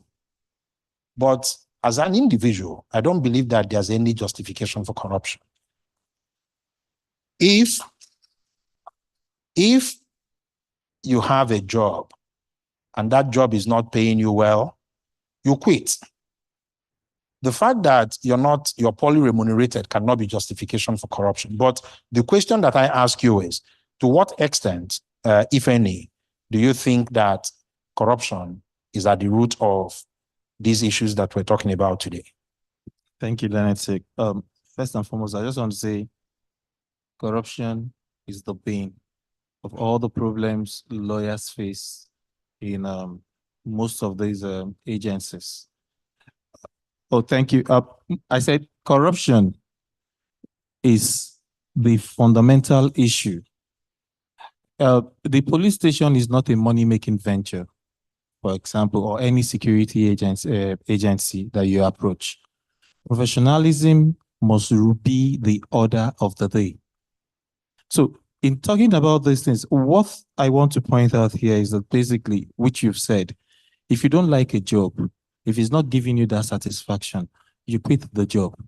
You're not there to harass people to make money from it. But you see, one thing we must also look at is that corruption is endemic in our security agencies, whether we want it or not.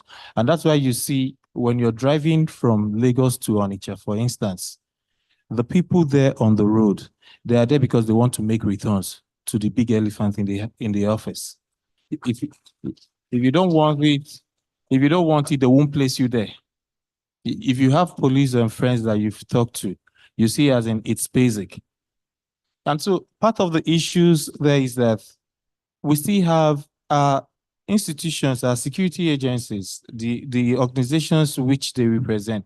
We are still clothed with the colonial mentality. We've not been able to shake off those garments of colonialism. If you watch CNN, you watch BBC, you see there, if there are demonstrations, for example, protests, they will use water canisters, tear gas in extreme situations. But when you look at, if it's Nigeria, I will tell you that you get live ammunition as a reward for protesting. Lekki Tollgate is still an example. Now, the corruption you're talking about also stems from the fact that if the first vice president, which I clearly disagree with what she has said with all due respect, if a man is going to the office because he cannot fuel his car, maybe because the job is not paying well, I mean, you should look for another job. You should look for another job. Well, sorry, I don't think that the first vice president was encouraging that conduct. No, I'm so sorry. I'm not just saying that. I'm just the analogy she brought out. Yes. No, she just cited it to show that that is actually a fundamental problem. My apologies, Madam. My apologies, Madam Vice Chair. I'm going to just you'll get it. Okay. So the microphone. basically, if I look at issues as orientation, it plays a very key role. What is the orientation of these security agencies? Are they there to protect the society? What is it as when they were at their passing out parade, or as when they were being brought in as members of these various security agencies? What was the core value they were meant to administer? Is it for the society? Is it for their personal aggrandizement? Until we begin to have a rethink of the personal idiosyncrasies that guides and surrounds the core values of these agencies, for us to move away from the point where we are and where we see every citizen as someone we would milk from, then we are not making any progress. Thank you. Thank you very much. Yes, very quickly, just in 1 minute. You will remember that I said we are here because we have challenges and we are trying to find solutions to them. So if I cited those examples, it only means that we need to ensure that they are properly paid, they are well funded. So it's not as if I'm encouraging corruption. That's why I raise it, because this is common everywhere. And you cannot just tell someone to just leave his job and find someone. Let's be realistic. We're talking about reality here. You know, you can't just leave a job without finding something else to do. We've not gotten there yet. So the essence is to ensure that they are well paid, you know, and if you're comfortable, just like women who go about prostituting, you get them, you think they want to prostitute. No. If you're comfortable, you are not likely to go into those vices, except of course if you're cost. Thank you. Thank you very much. Thank you. Mr. Gulano, I'll come back to you. And I want to make this conversation as practical as possible. And that's why I'm going to be citing specific issues that the Nba-Sarc has had to deal with. There was a case in Ilori involving the EFCC that was brought to the attention of our committee. Now, when we looked into it, we saw that what actually happened was that a lawyer altered a statement that his client had given to the EFCC. So the client had written, "I did," and the lawyer added, "not, I did not." And it was the client himself that told the EFCC that it was his lawyer that added "not" to it. And that was why, when I was making my remarks, I said that in some of these cases that we have had to deal with, we have seen that our colleagues were not completely without blame. So my question to you is, what do you think, or is there any specific things that you think the Bar Association can do in terms of either educating or ensuring that our colleagues behave, and I think you used the word professionally, when they deal with security agencies? Just in 2 minutes.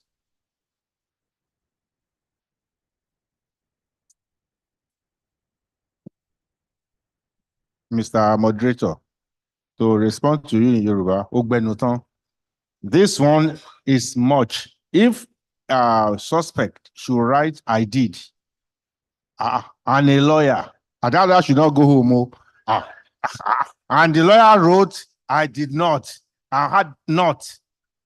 That's not, I don't think that's a lawyer, properly so called, to the Nigerian bar. Now, we've been focusing on issues of the police and other agencies being retrained. I think lawyers too need to be retrained. Actually, many of the lawyers, in fact, let's say many of us, not because I'm a lawyer too, many of us too, will behave really, really like we are not quite, we may be learned, but to be noble, which is an essence, is lacking because you just want to get results by all means. You've mentioned this. We know what happens in the courts, how we cannot even begin to trust ourselves. I'm talking of advocates, litigation. If your colleague on that hand says that, please, should we agree on an adjournment for a particular date, and you decide to go to Onisha, that case will go on, no, that your friend will come back. Now, in this particular instance, you have cited, sir, because you said we should be practical. I will ask for the outright petition to the NBA for disbarment. That person is, I think it's worse than compounding felony, because what you've just done now is clear criminal. You've mentioned forgery. How can a lawyer be involved in forgery? And in fact, I mean, I don't want to believe that it's true, but since coming from you, it has happened. And this kind of a sin, you know, in the Bible, they say that some offenses that you cannot be pardoned. The Holy Spirit cannot forgive you. In this kind of a situation, sir, this kind of lawyers, if they are not quacks, actually should be disbarred. It's not a matter of restraining. There are some sanctions that will be given. This is my brief response, sir. Thank you very much. DCP, and I have to apologize in advance because I'm going to put you on the spot. There was another case that was brought to the attention of our committee. And it's a case in which a lawyer had gone into the premises of the Lagos State Police Command. And that lawyer was assaulted. So he went and made a tweet of it, posted it on Twitter.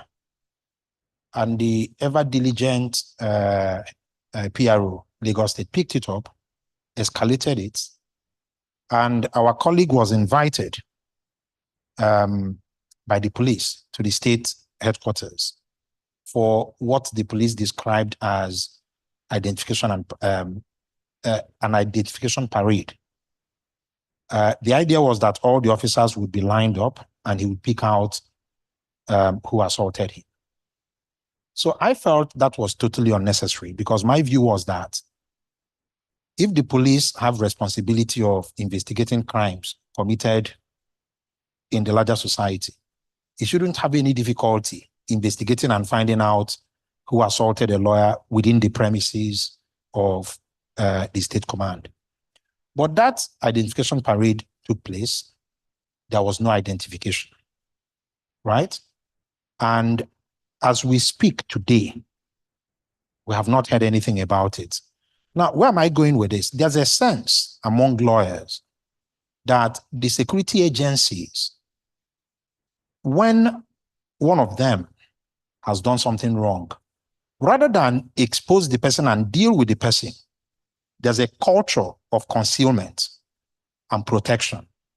And that is what is at the heart of some of these issues that we're talking about today.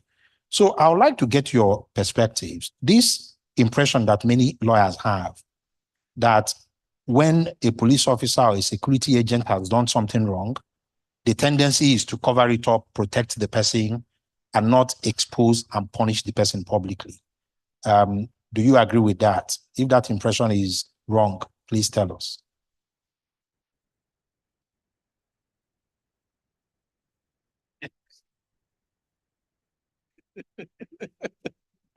Okay, it's working now. You see, one thing I just want to say is if there is any agency in Nigeria that has over-investigated its personnel, I think that should be given to the Nigerian police. Whenever they do anything, we don't condone it. I want to give you, not anybody who wants to doubt that, please, as I will still be here, send somebody to go to Panti now and ask them how many police officers are in detention as we speak. Just send now. Send your lawyer to go to the place. When you get in there, ask of the SO that the DC said you should come and ask that question. Whenever they do something, we don't cover it. However, that particular case you mentioned, the commissioner was in the office the day the thing happened. And I think when a committee came and they came to meet with the commissioner and he told them the same thing. Nobody knew he was there. And we still have to come back to this issue of our, what did they call the generation? They said there's a new generation now. There's one new generation, they call them. And you find out now that when they go to a place, please, you need to enlighten me. I was reading something in the laws and it says criminal trespass. You can invite me to your house. I dine with you and you can get me arrested for criminal trespass. Is that not true? That is you inviting me to your house. But when you want to prove it, if I come into your house and I annoy you, despite the fact that you invited me to the place, it becomes criminal trespass. And I can still be arrested for that. Going into police formation, let us give ourselves days. As I don't go to military barracks, for instance, because I don't know where to step. Right from when I was very young, I saw somebody being flogged. Or job barracks, I was in Lasso. I was just going in there and I said, what happened? They said he matched something he was not supposed to match. Since then, I don't go to military barracks because I wouldn't know what to do. So you now need to ask questions. When I get to somebody's environment, what shall I do? Whenever we have issues like that and you document whatever you are doing properly, we can easily identify them and do whatever we need to do. But in a situation whereby I came to this headquarters, somebody beat me, somebody slapped me, and they tried to do identification parade. They have tried. Look around and see if the person who did that is there. Remember, policemen, we are not witches, we are not wizards. We work with what? Information. If there is nobody who can, and there is nobody, if to say he had somebody to corroborate his assertion that Mr. A slapped me, and the other man said, yes, that Mr. A was wearing this type of tie that very day, and he was going from one office to the other, you might be able to get the person. At the police headquarters we are talking about, we have nothing less than 5,000 people, police officers moving in and out of the place. How do we identify the person? But I can tell you, like I told you, go to my office now. There is even one in the cell now that slapped a common, pardon my word, let me withdraw that, slapped a conductor. A police officer slapped a conductor. The conductor walked over to my office and he said, I want to see Oga. He came in, what happened? He said, one of the policemen slapped me now. What happened? He said, I don't know what I do. I was just passing and he slapped. That officer is a sergeant, is in my cell as we speak. We don't condone it. But you need to know that some mothers don't have them. There's no profession where you go that you have 100% that all of them will behave the same way.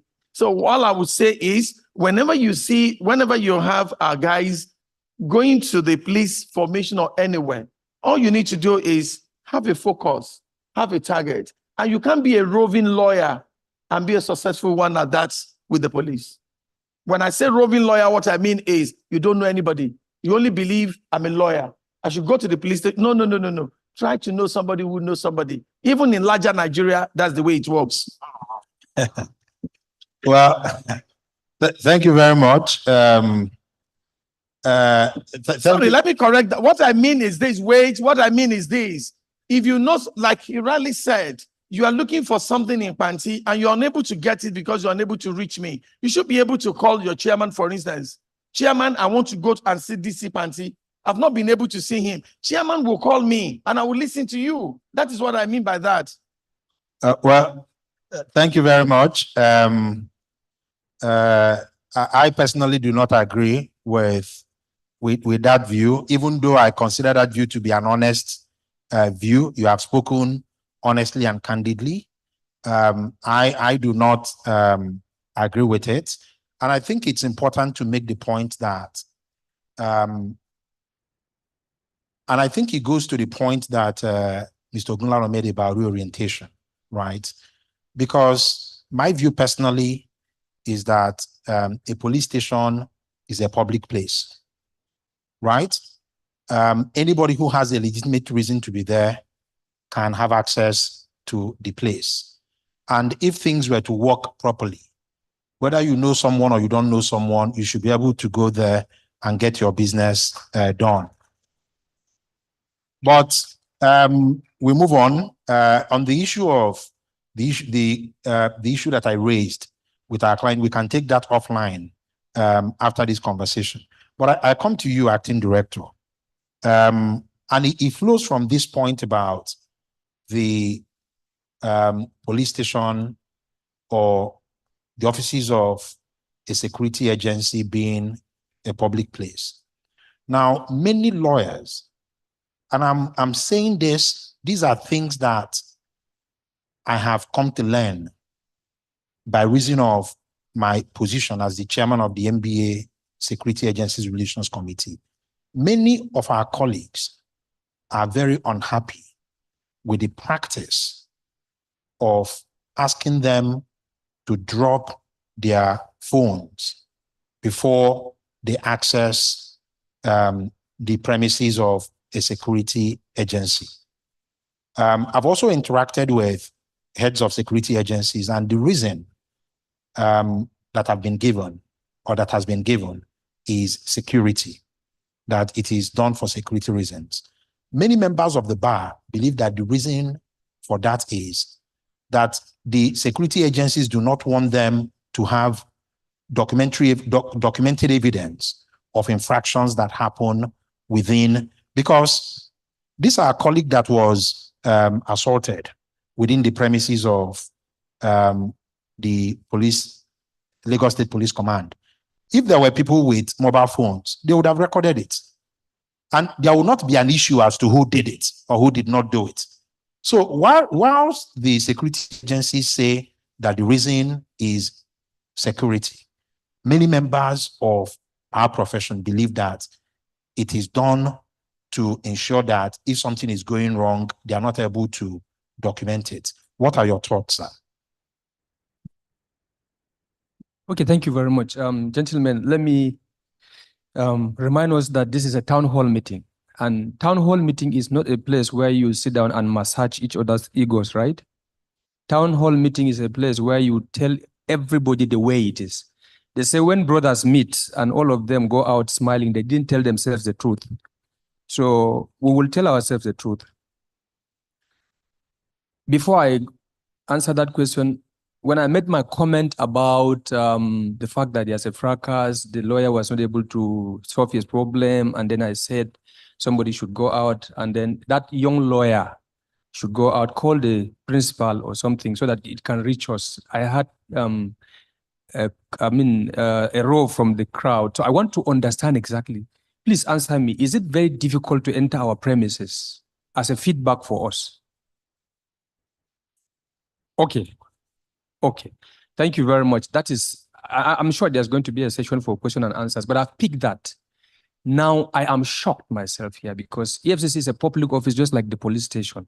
So why should it be difficult for you to enter?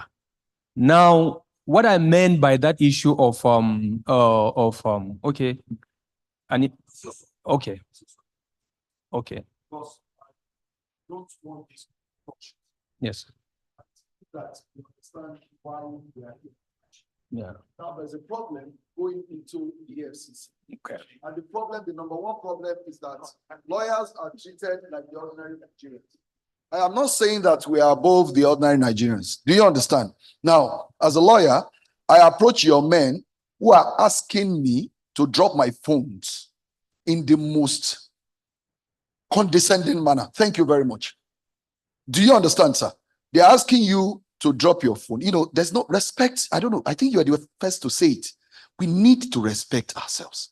Now, as lawyers, if I come to your men and I need to drop my phone, I mean, the approach matters. But we're there with, you know, some persons who have been invited for some other things as professionals.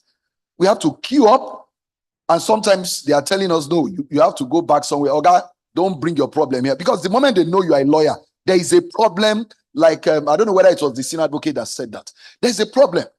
The moment you are approaching them, there is this wall. They erect this wall, and they give you the impression that you are at the wrong place. And I think you need to address that, sir. Thank you. Thank you very much. I had you. Thank you. Just let me tell you my personal experience.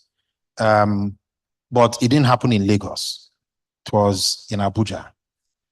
Yes. So I was driving into the EFCC headquarters because a colleague had asked me to pick him up there. So I got to the gate and I introduced myself and I told them that they said I needed a tag. I said, I'm just going to the car park to wait for someone. And the officer said to me, after I had introduced myself, not just as a lawyer, but as a senior advocate, that I would have to come down from the car. The driver would drive into the car park and I will walk into the car park. It didn't make any sense to me.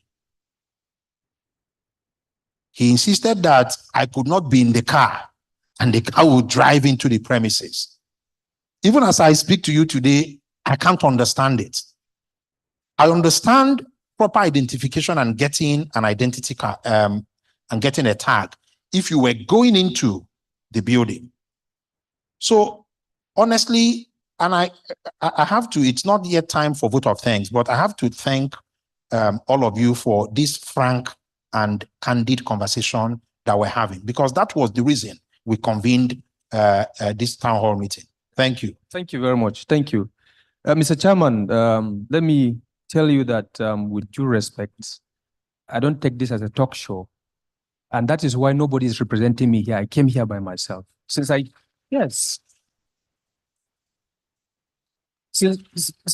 you very much. Since I came to Lagos, I'm over a year now. I've never had the opportunity to interact with the MBA.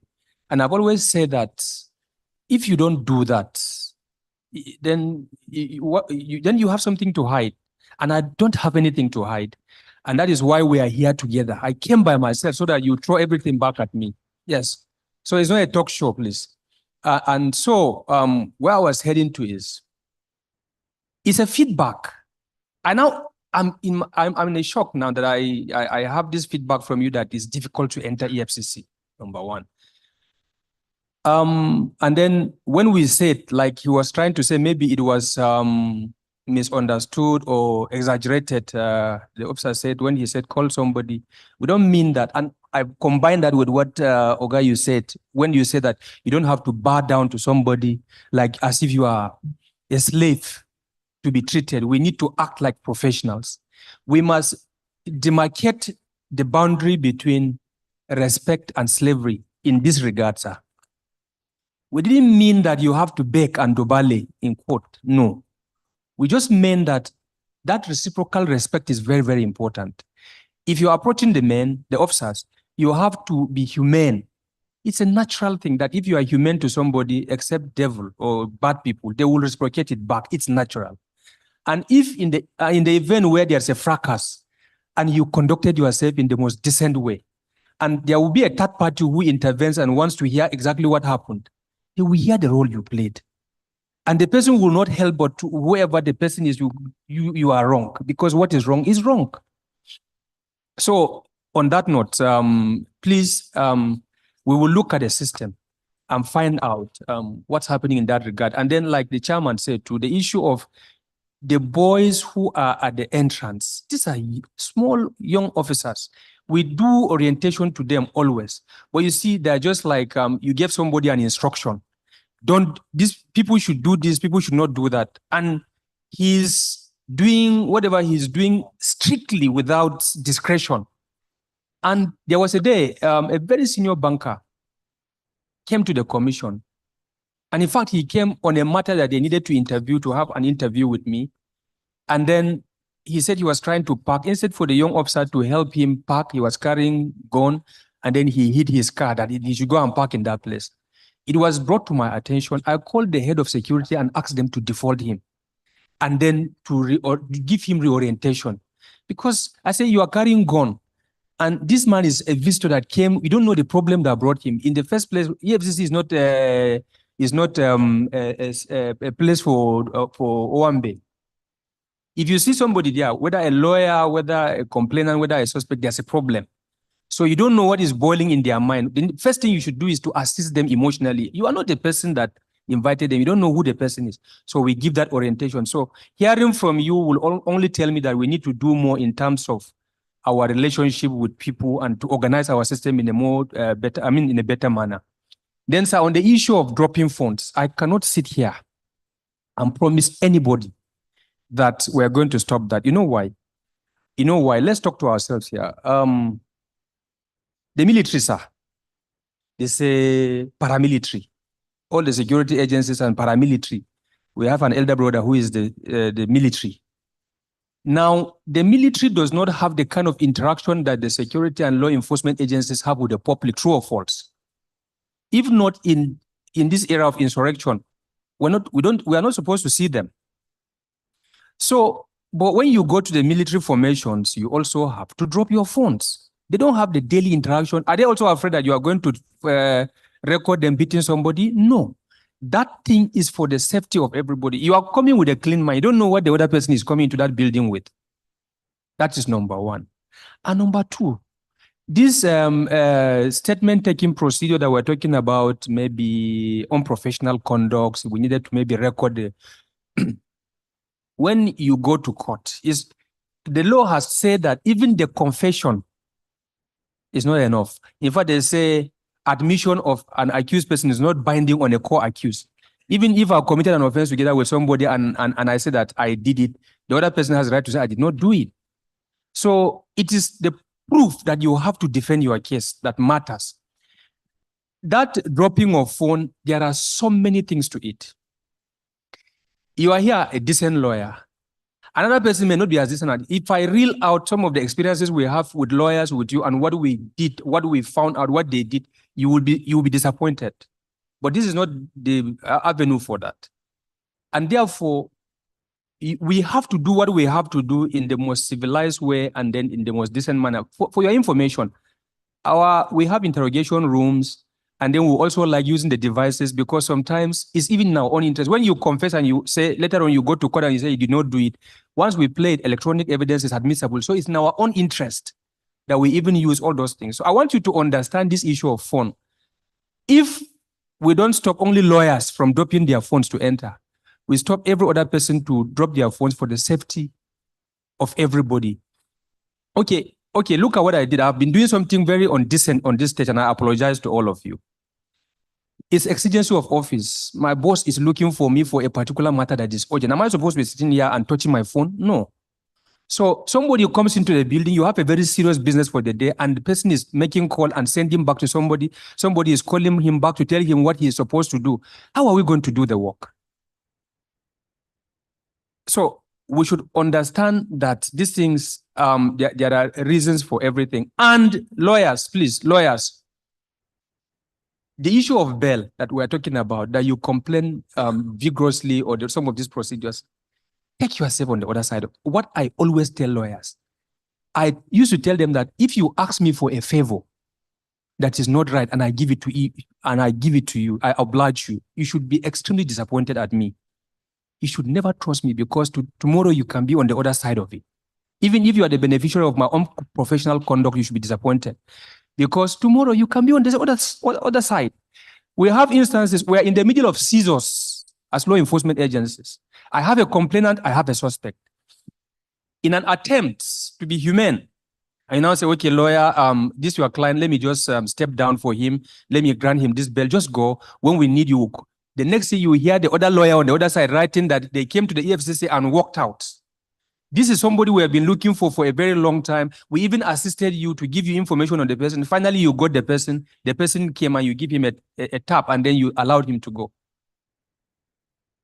Same lawyers. So if you're on the other side, you will like some of the things that we are doing. I mean, almost all, because we're doing everything with the exception of some mistakes, but we're doing everything for the sake of justice. We must be seen to be serious in doing what we're doing. Thank you very much. Thank you very much. We're coming to the end of this very interesting session. But Mr. Kohli, Senior Advocate of Nigeria, can I get your final thoughts on everything that we've been talking about? Just your final thoughts. Well, I'm afraid because you say that I'm not that I'm not the standard, or is it the typical lawyer? We've had a lot, so many things here, and I will just summarize by saying that I think that part of the problems we have, as mentioned earlier, is understanding boundaries. But I think that the next step is what happens where those boundaries are exceeded. Like our keynote speaker pointed out, he referred to the Miranda case in America, where a suspect, a statement was taken without reading him his rights. He was convicted. He went all the way to the Supreme Court, and the Supreme Court felt that was wrong. So I think that when our justice system also recognizes that certain infractions should be punished, because really, in an investigation, what is the whole purpose? You're trying to get at a target, which I believe should be conviction. If you want to prosecute, you want to convict. If you procure conviction by doing those things you're not supposed to do, and the conviction is upheld, and it becomes normal or standard that if things are not done right, the effort you have put in will go to waste. I think it will encourage everybody to do the right thing. Then at that point, there's the police, the EFCC, civil defense, whoever will know that you are not meant to do certain things. You should do the things in the proper way. If there's meant to be a lawyer there, he should be there. If the lawyer is meant to be able to intervene, to point out that what you're doing is not right, you should let him do that. If the director has said that in the interview rooms they probably will have cameras, they will record. It's all good. So when all these things are put into play, then it makes everybody sit back and behave properly. Then, having said that, though, I will go back to the case in that was the lawyer who added not. I don't know what happened there, even though sitting here, I will say that as the chairman of the task force on the illegal practice of law, I am suspecting he's not a lawyer.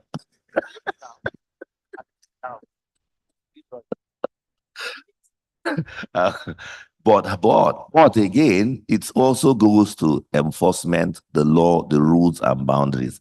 I expect that in such a situation, the EFCC, where that happened, apart from the law taking its course by way of whether an offense has been committed, that individual should actually have been formally reported to the NBA, to the disciplinary committee, because it is those kinds of behaviors that bring down, that demean the very essence of the job we're trying to do. Thank you. Thank you very much. Madam Bala, final thoughts in 1 minute. So we want to crave the indulgence of the security agencies. When we come to your office and there are so many queues of persons, maybe you should create one queue for who are your professional colleagues. At least let us know that, it is true. So that we are not just there struggling with clients and struggling when a lawyer is there, you identify yourself, you put them on one side and then you can attend to them expeditiously. Thank you. Thank you very much. Anene, your final thoughts in 1 minute. Thank you, sir. For me, I think constant reorientation for the security agencies, attitudinal change on both sides of the divide, respect for one another, and then finally, for us to see ourselves as partners in the cause of justice, not as enemies. Thank you. Thank you. Mr. Gunlano, your final thoughts. Well, I will focus on the lawyers. Since we like to say we are the learned, all the other people are not learned. That's what we like to say. And then that means the very best of behavior should come from us, because the white chick is the king of all chicks. That's the African proverb. And so if you are the best, you should not be in this alone, but in words alone, but in action. And we should stop being mercenary. We should stop, all of you, including me, we should stop being mercenary. We should not be hatchet. We should really look at justice and be able to say it, so that we are like sister's wife above God. You can look at a commissioner of police, a director, and say, oh, what I should do as a lawyer. I've done it. You live your life decently, but with courage. But you must have, first of all, have that ethical quality, so that it's not just a matter of law, but a matter of justice and honor. I thank you.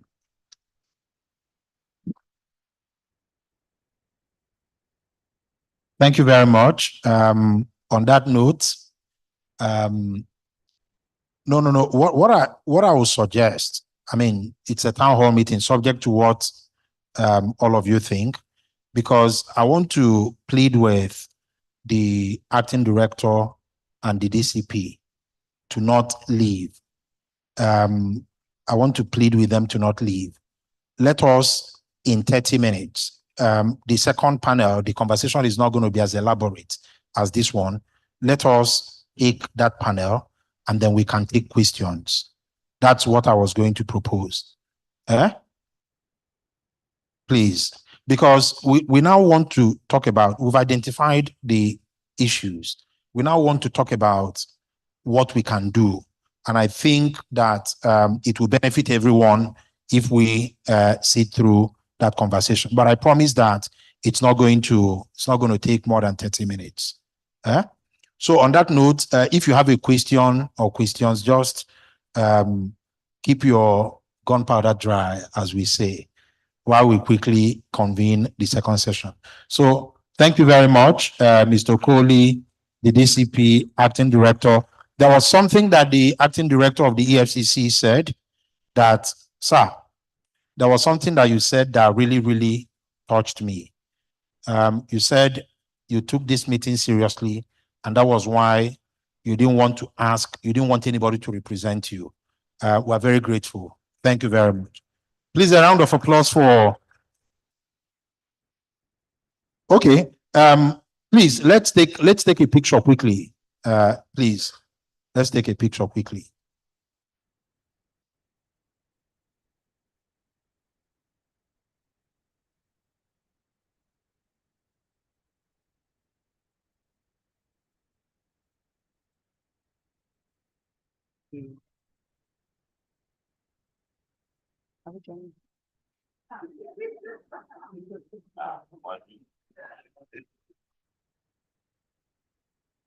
Ladies and gentlemen, while the photo session is on, we are gearing up for the second session.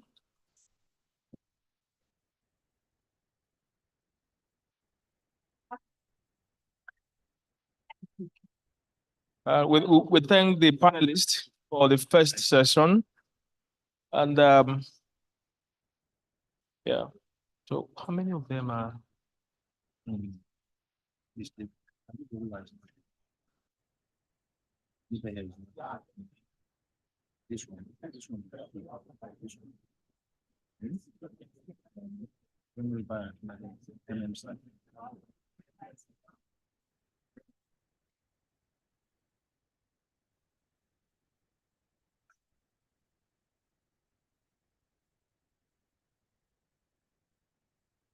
Okay, we'll go straight away to the second panel. And what's his name? Yeah. We will want to invite our very special guest, Rear Admiral A. Baba Ina, who is representing the Flag Officer Commanding Western Naval Command. So please come up to the podium.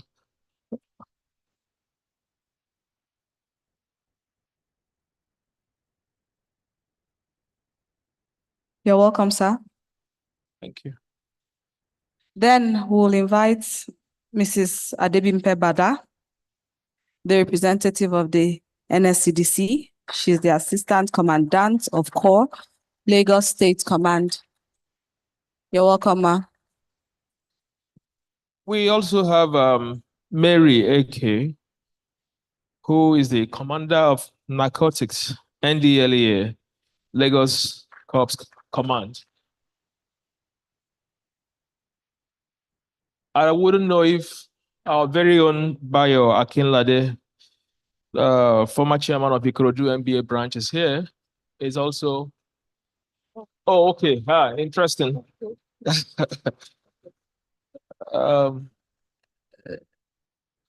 You're welcome, sir. Then we'll also invite Mr. M.M. Sani, the chairman of Etiosa. I mean, the process is almost concluded, right? So it's safe to say Etiosa branch, MBA Etiosa branch. You're welcome, sir.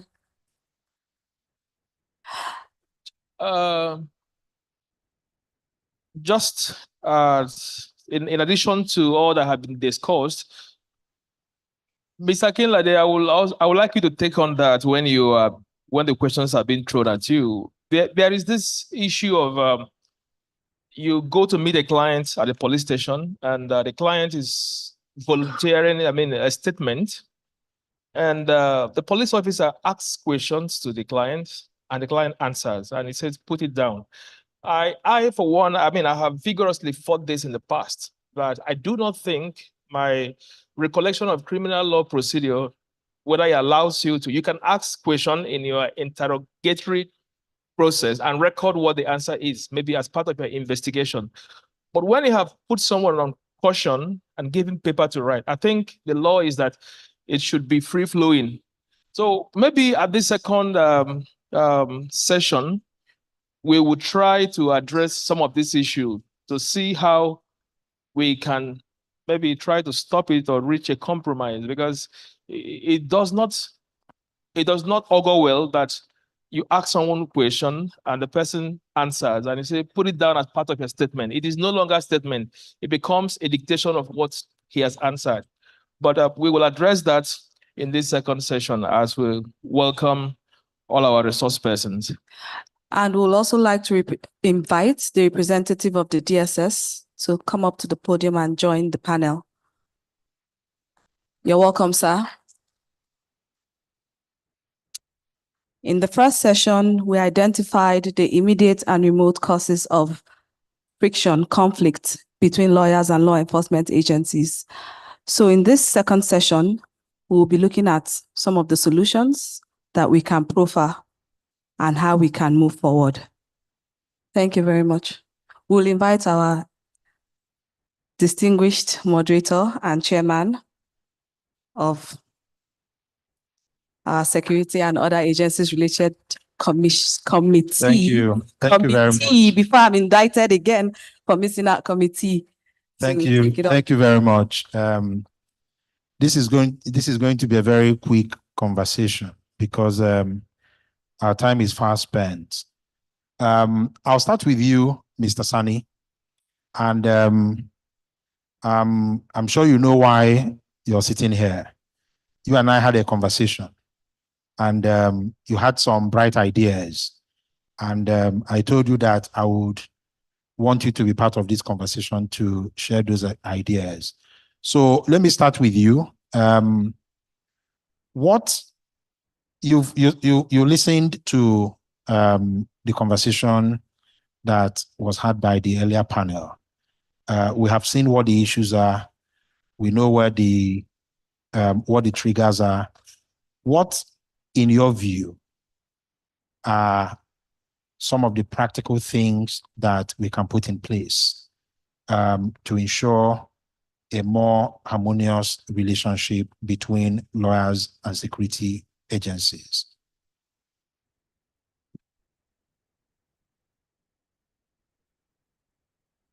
First, I want to thank you for the organizers for inviting me. And then, by the way, I am from the Etiosa branch. So I hope you should let's understand that it has come to stay. And I also want to thank the earlier speakers who have spoken very well. I want to pick or adopt as background the response from the first vice when she was replying to what should be done. She talked about creating a line for lawyers when you get to any one of these agencies, when you interact with lawyers, so that lawyers are not lumped together with the clients. But I think that, looking at the background generally, either at the police station or all other agencies that you have, it will appear to be the case that the existing position looks more like a black market situation. And I'll explain what I mean. You are going to the police station, you're going to the EFCC, you are going to, as a lawyer, as a professional, you do not have a structure of engagement with these agencies. For example, when you want to go to court, having identified what the facts are, and by your own reckoning, you think, okay, this is maybe a breach of contract or whatever. You know what method, what form you would apply. You are not going to go to the registrar to want to ask questions. You are not going to go straight to the judge and not. There is an institutional engagement by you going to the court and picking the form that is designed for that purpose. And therefore, your process and your formal engagement will be after all of those backgrounds. I think that should also have, for example, that I go to the police station. In most cases, you will have met the DPO somewhere around there. You won't identify him. And let me also say that it's not easy, even getting juniors, we talked about that together.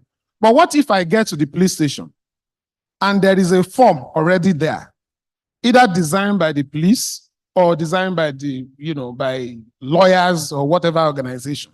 And all I need to do is to simply fill a form to say that I have come here to represent my client who is accused or alleged to have, done XYZ. And institutionally, that form is taken to an officer who, having looked at that, takes me based on what is there, says that please go to so room. And then there are people or there are officers dedicated for that purpose.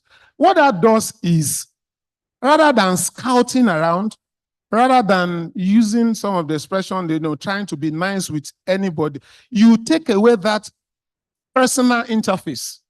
The interface becomes institutional. It becomes structural. I do not have, as I speak, a perfect example of what that form will look like. But I'm imagining a situation where when I go to engage security agencies, I am filling a form. And there's a caveat also, so that itself, the bureaucracy of that does not, become a bottleneck. But the whole idea is that we must have a structured and institutional form of engagement with some of these agents, so that nobody, for example, can deny that I was there. Nobody can deny the purpose. Nobody can also deny the outcome, because once you come in that formal form, more often than not, the response you get from such agencies are also very formal and structured. But what the content and proper structure of that structure should be is something that we can all discuss here and move on with. Thank you very much. I think that this somewhat goes to the point that the DCP made about lawyers coming into the premises of a security agency and there is no documentation. There's nothing to show that they are there. Well, this is something that I think we need to think more carefully about, see whether it is implementable and how it can be implemented. I'll go to the representative of the DSS. And my question to you, sir, is where a lawyer finds himself or herself in a situation where the work that the lawyer has come to do is being impeded for whatever reason, what will you advise, with specific reference to your organization? What will you advise that lawyer to do? During the first session, the point was made about escalation.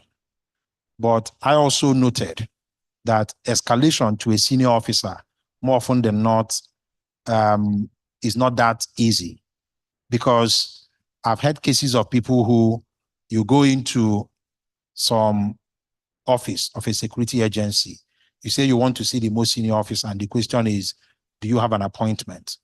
If you don't have an appointment, they don't let you in, or they ask you to wait and you can be there. People will be walking in and coming out. When you get tired of waiting, you leave. So my question is, what would you advise a lawyer who finds himself or herself in that situation to do? Thank you. Thank you very much, sir. In our own organization, sir, when you come to our service, right from the gates, the guard at the gates, they know that it's only the principal staff officer and management staff that can receive any visitors. And when any lawyer comes to our premises, they will direct the lawyer to the right officers, either the officer in charge of operation, or the officer in charge of the investigation, or the legal, or in most cases, maybe deputy director or legal department.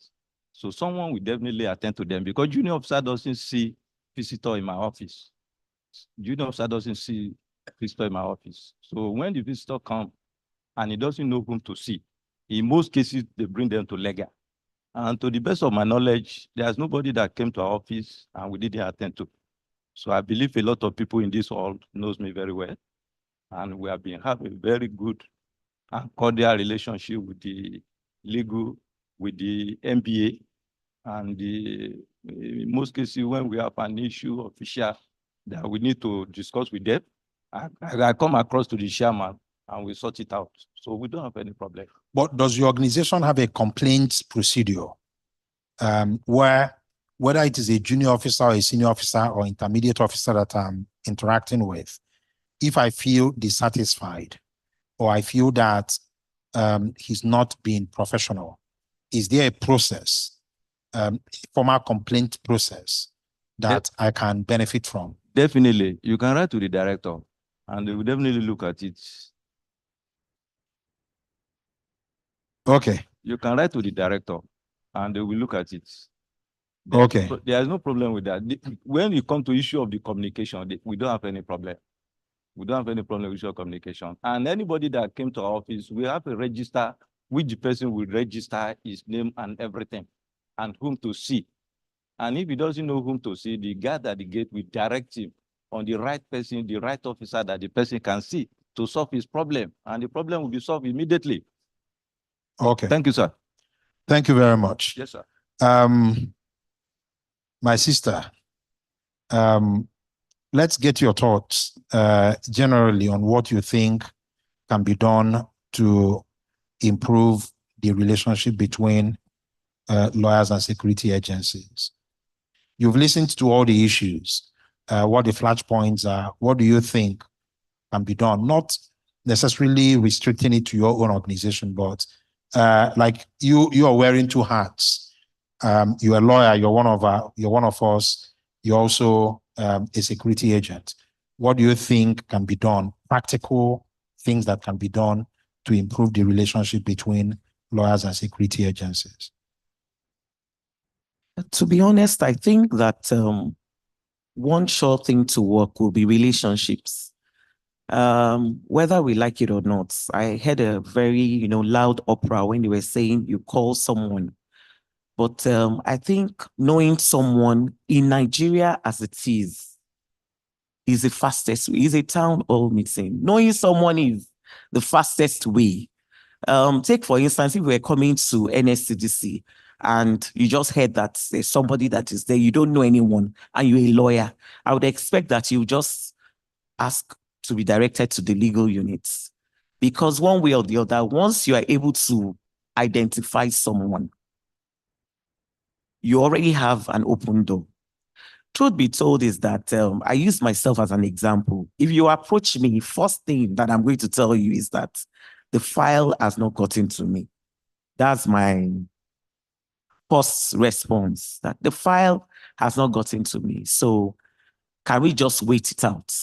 And then we can now take steps to going to see where is the person, is he at the arrest stage, is he at the investigation stage?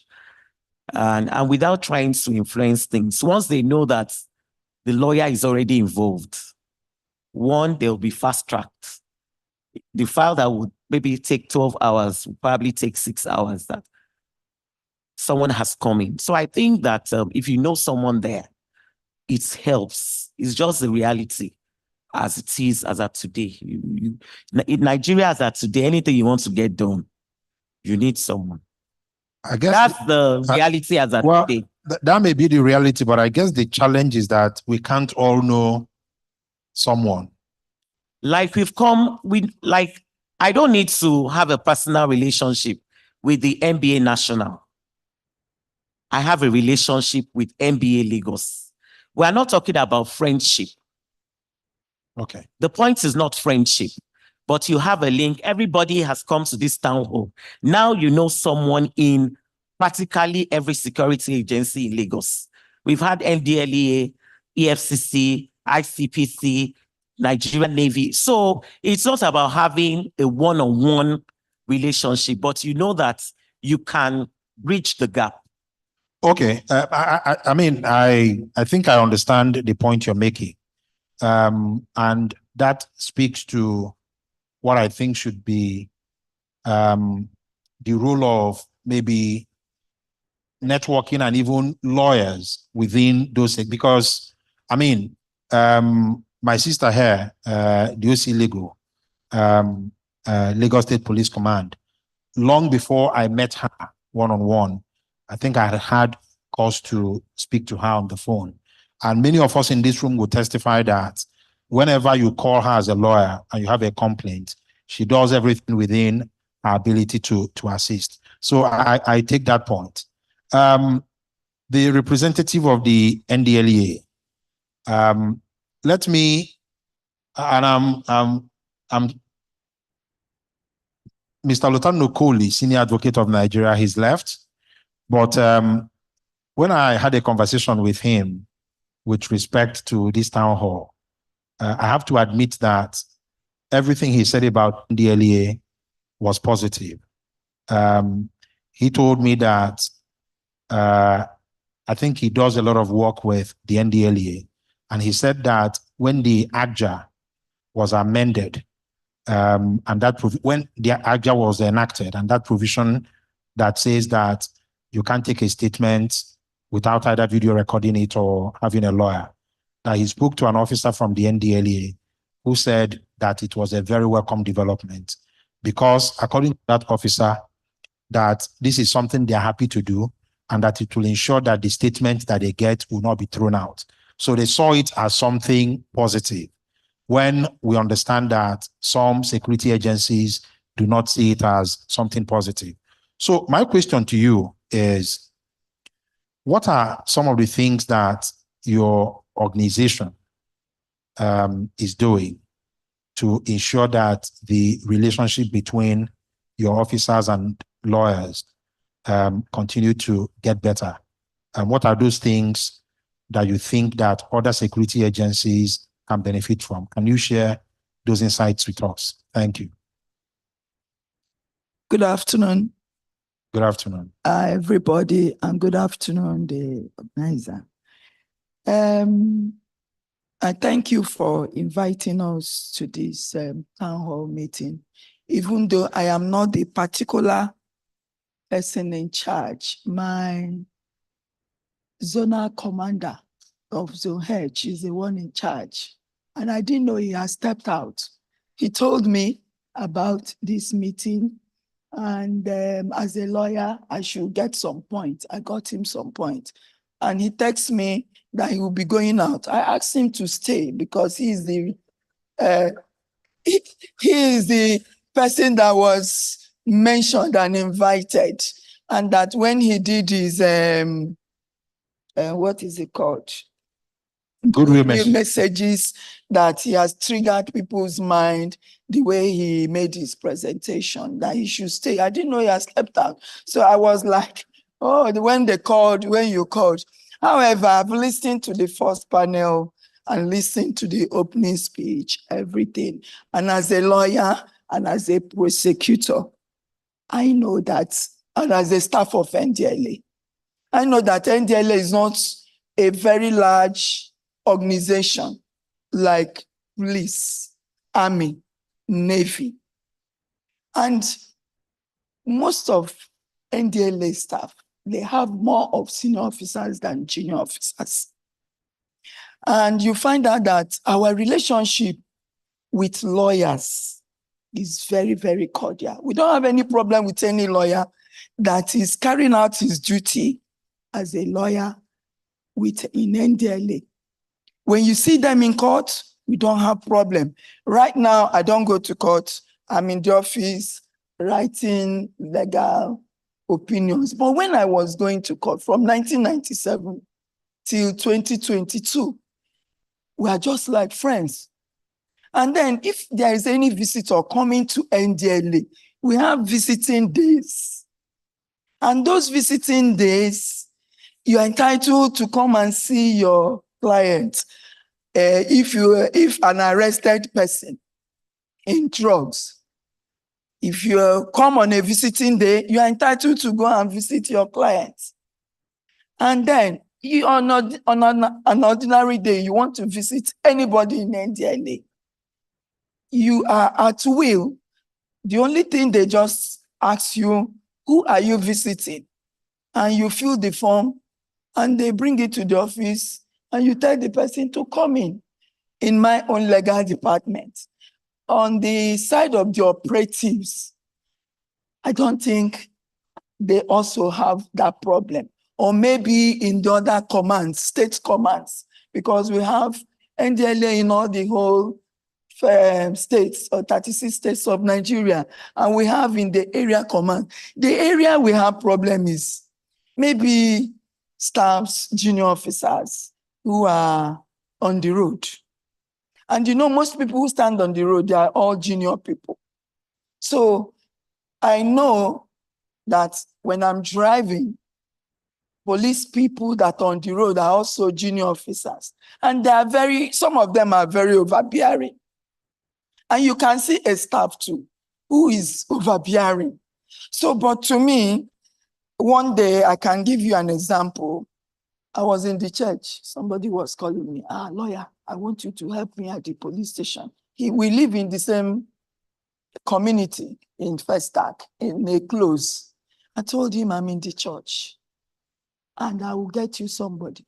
All the people I called, they couldn't turn up. But I got somebody. He told me the lawyer that is involved, a party to that matter, a lawyer slapped somebody. He said that lawyer has worked in his law firm and he wouldn't like to do any matter concerning that lawyer. So I am very sorry to say this. Some lawyers are also overbearing. You know, that day of that matter, after service, I called the lawyer. I said, what did they say? He said they were pushing him. I said, how can they push you at the police station? That he did not see the area commander. I said, no, tomorrow, wear a good white shirt, wear a good black trouser, and put on a very good black shoe. And when you go there, please, who is the IPO? He mentioned the name. Incidentally, I know the lady. And I called Janet very late in the night. He said, the law, the matter, we have gone home. I said, do something because an elderly person is involved. It's an over 70 years old woman. And then the lawyer that was involved, I called her because I know her in a platform, but I've never met her. I called her and I said, please, in the spirit of the season, Christian, Easter period, what's it called? Salah period. She dropped the phone on me, hang up the phone. And I now put 1 and 2 together to what the principal in First Act told me about the lawyer. But I can't see myself fighting with anybody as a lawyer. I know lawyers are lawyer is a legal profession. It's an enviable profession. So when you are carrying your duty as a lawyer, you carry yourself with dignity. When I'm going to court, I make sure my claret is very clean.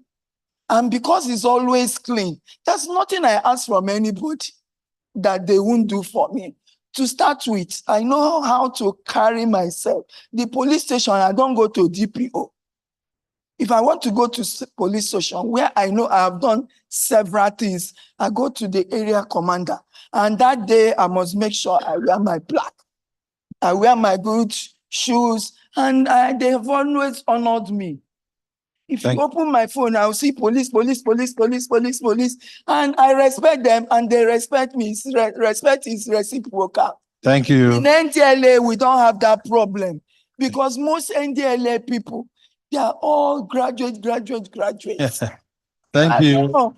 It is during this Marwa regime that they did recruitment and they employed more of junior than senior because we have the senior level bloated and there's no staff in the junior level. So it is this Marwa regime. And then again, during this Marwa regime, because of his experience, everybody knows Marwa, the governor of Lagos State, and a military man is exposed. You know, the way he's running NDLA, he makes them, like my boss said, it is a fact. If you don't get it, they have a line, they call him direct to tell him we have made an arrest because he does not want embarrassment from the public. Okay, thank you. Thank you very much. Thank you. Thank you. One takeaway from your intervention. One takeaway, one thing I take away from your intervention is, and I've always made this point, that if we're looking for a permanent solution to the harassment of lawyers, we have to start to address the welfare of the legal professional. And I say this because I always ask the question, what is the likelihood that Mr. Chino Obiagu SAN will be assaulted by anybody? If he's driving his LX570 or his G-Wagon, he's not likely going to be. So it's the most vulnerable members of our profession that are the receiving end of some of these issues. Excuse me. I want to add something. Lawyers need to be trained and retrained. And security agencies too need to train and retrain. I want to give you one example in First Act where I live.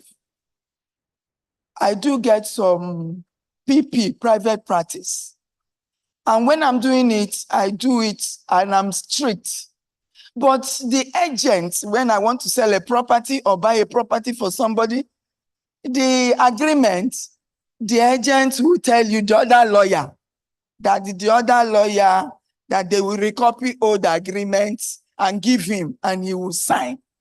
And I will be very, very demoralized. And I will tell them, this is what these lawyers do, that the ethics of the profession. There are some lawyers, in fact, they don't go to court. They go to police station and they are in their office conniving with estate agents. You know, their level, they need to be trained. NBA should announce that they should be trained and be retrained. Get that point. Thank you very much. We have to move on now in the interest of time. Mr. Bayo Akinlade,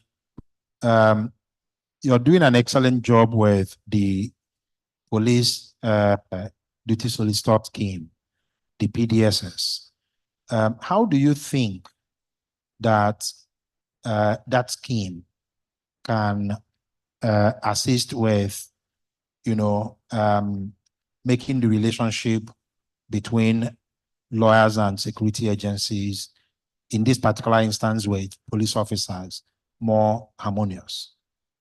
Thank you very much. Sorry, if my voice is shaking, it's not because of the intimidating law enforcement. It's because I'm just very cold today. Okay, I think I need to bring it down a bit. NBA is different from lawyers. So if you're talking about relationship, you're talking about an institutional relationship, not the private lawyer relationship. I get that NBA is trying to protect his lawyers, but we're not talking about private lawyers going into police stations or in the army. We're not talking about that. I believe that this is about NBA as a body and its relationship with law enforcement. And it took me some time to understand that, but when I was chairman in 2018, I discovered that a few lawyers had problems with law enforcement. And looked into PDSS and discovered that PDSS was one very interesting mechanism. There are other mechanisms actually in the ACJA, but it was an institutional relationship. So MBA is a member of what you call the PDSS Advisory Committee. So instead of focusing on the lawyer's interpersonal relationship with law enforcement, because you have to understand that MBA is one profession, they're just lawyers. Law enforcement is an interdisciplinary institution. So don't think you are going into that institution thinking you're talking to somebody at your level. The most likely person you will meet, if you don't go to the police station, you will never have an encounter with such a person as a lawyer. So when lawyers go there, lawyers are very intimidating, by the way. So what you get from law enforcement is a pushback, because they get there, and I tell lawyers, even in PDSS, I tell lawyers that law enforcement or police stations is not where you're supposed to practice law. Don't go there. Oh, my client called me, I have to get him out. That's not your job. It's very clear what the ACJ says, that a lawyer should go to the police station or law enforcement to do, and it's nothing more than just being present where statements are being taken and to ensure that that client is not abused. It's simple. Don't go there and start talking law. You go to court to talk your law. In law enforcement, in the environment of law enforcement, go and check it now. Lawyers, go and read. A lot of us are not experts in criminal law. Like some people here are gas lawyers, commercial lawyers. They know their stuff, marine lawyers. But a lot of lawyers don't know their stuff when it comes to criminal law litigation. They don't understand that these things are very specific. So a lawyer goes there. Like I said, I don't want to talk about a lawyer. What I want to talk about is the NBA as an institution's relationship with law enforcement. And that relationship is very vital, because there is no structure in the administration of criminal justice where a lawyer, law enforcement, the judge, the prison authorities, they work in sync. Any one of us that moves out of the sync, that is where we have this kind of problem. I'm in this meeting now and I'm feeling sorry for the law enforcement, because we are even in the minimum.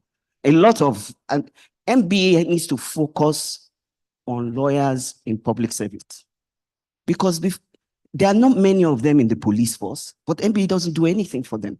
There are not many in the military. MBA doesn't do anything for them, but you want a relationship with them. You want an individual lawyer to just walk into the police station and get whatever he wants because he's a lawyer. That's not going to happen. That relationship is not going to work.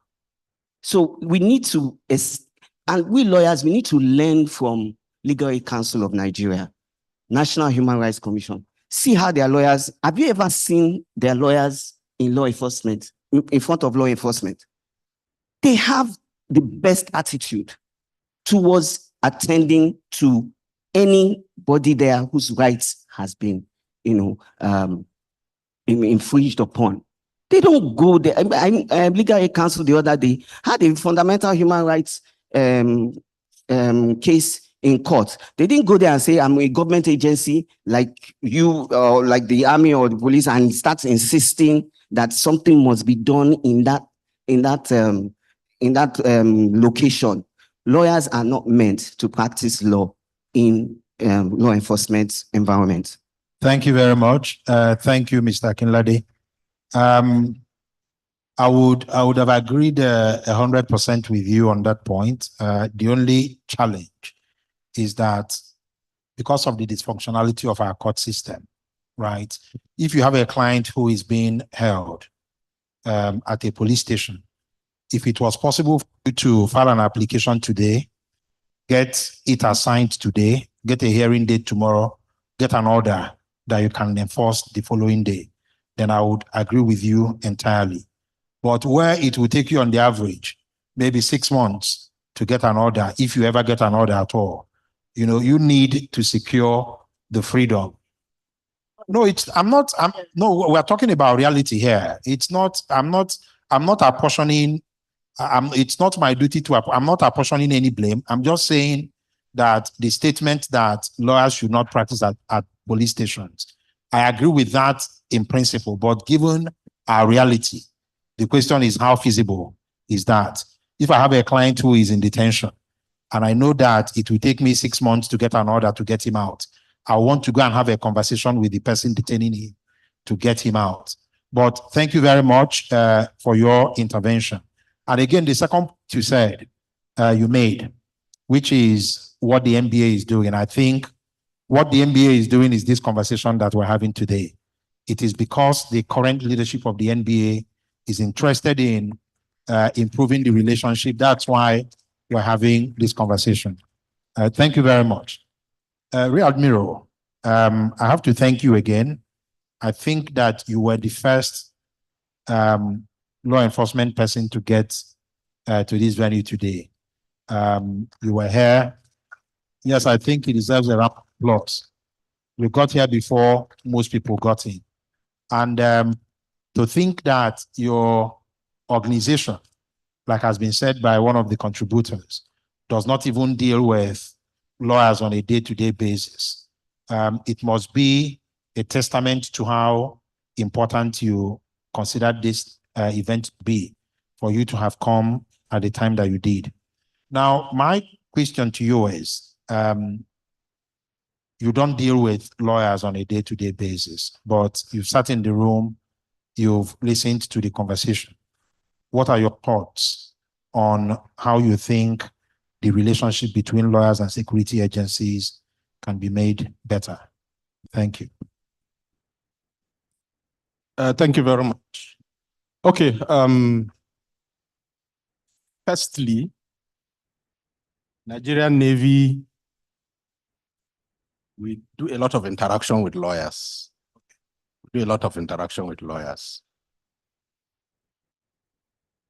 And for our structure, we have the naval headquarters, you have command headquarters, you have bases, then you have units. And for each of those entities, from the headquarters, you have the director legal services, to the command legal service, to the command legal officer, to the base legal officer.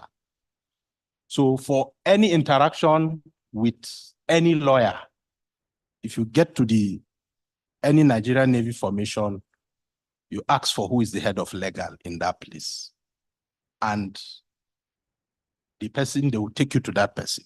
Whether it is you meet somebody at the gate and you say you want to see the command legal officer, he will take you to him. That is the orientation we have given our men. And I think it is applicable in the Army and the Air Force. So for our organization, we have that structure. And at the headquarters level, we do a lot of interaction with lawyers because of acts that have been made at sea or within the on land, especially where naval operations take place. And of course, in our operations too, a lot of arrests are made. Although we're not a prosecuting agency, usually once we arrest, we hand over to the relevant prosecuting agency to take continue from there. So, but regardless of that, there are entities that come to interact with the Navy for one thing or the other. And also, for us in the Nigerian Navy or the military in general in Nigeria,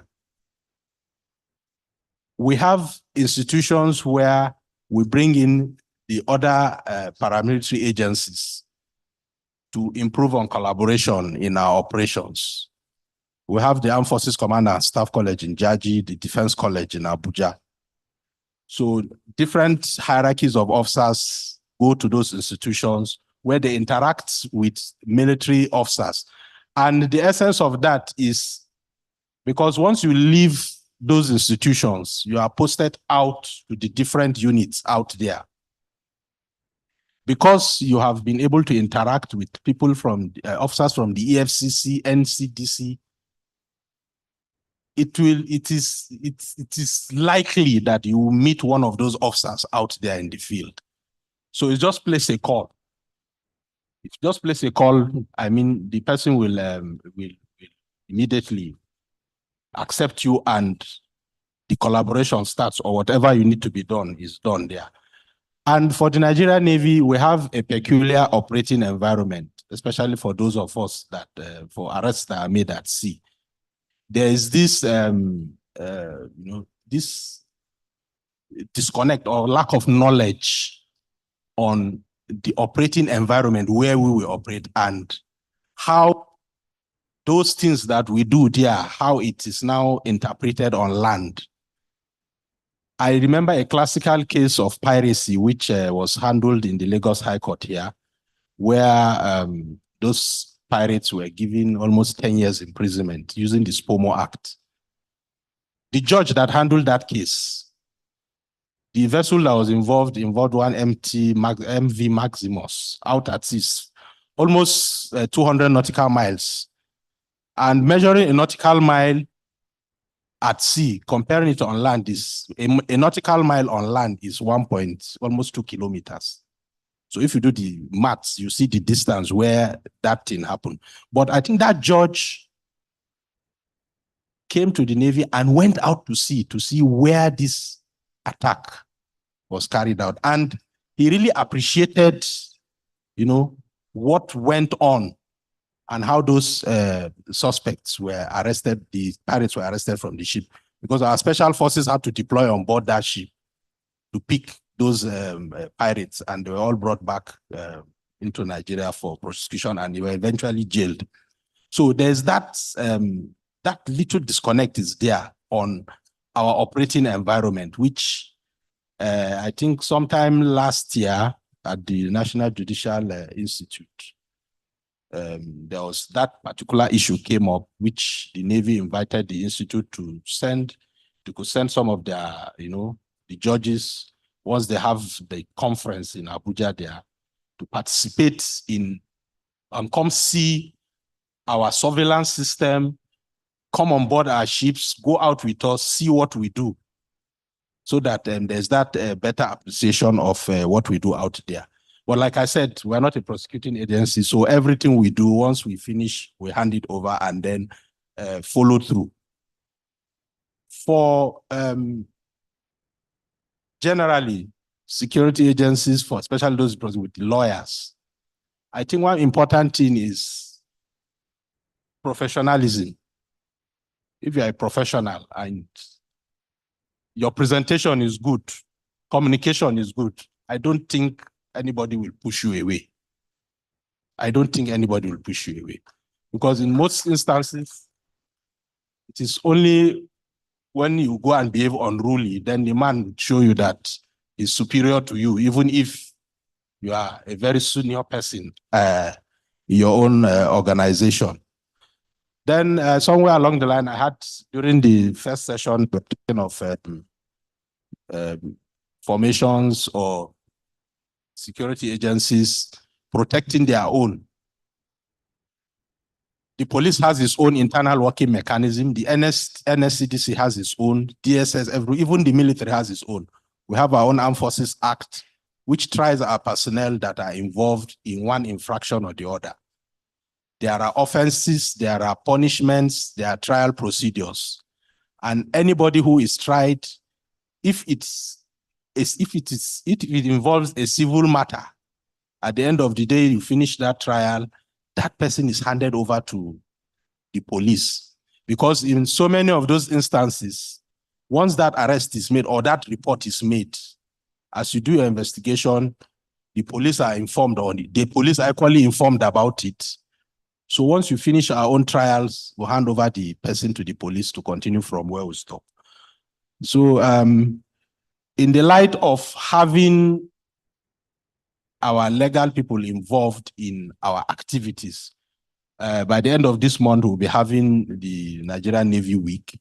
So I'll maybe request from the chairman here, if for our regional maritime exercise that will be conducted between 30th and 1st of June, if you get 4 or 5 of your lawyers to join us to go out to sea, to go and see what we do there, because we are going to involve some foreign ships too, because we do a lot of collaboration with them out there in the Gulf of Guinea waters. Thank you very much. Thank you. Thank you very much. The first vice president is here. I'm sure that the leadership of the NBA will take you up on that offer at the appropriate time. Thank you very much. I think our time is fast spent. I don't want to keep the very busy heads of security agencies who have been here with us since morning waiting any longer. So I want to thank all the panelists. I will then open up the floor for questions and answers. But please, let me set the ground rules. No background information. If you get the microphone, just go straight to your question. Not more than 1 minute, please. So, okay. Please, you have another microphone. I need someone to... You can come through here. Come through here.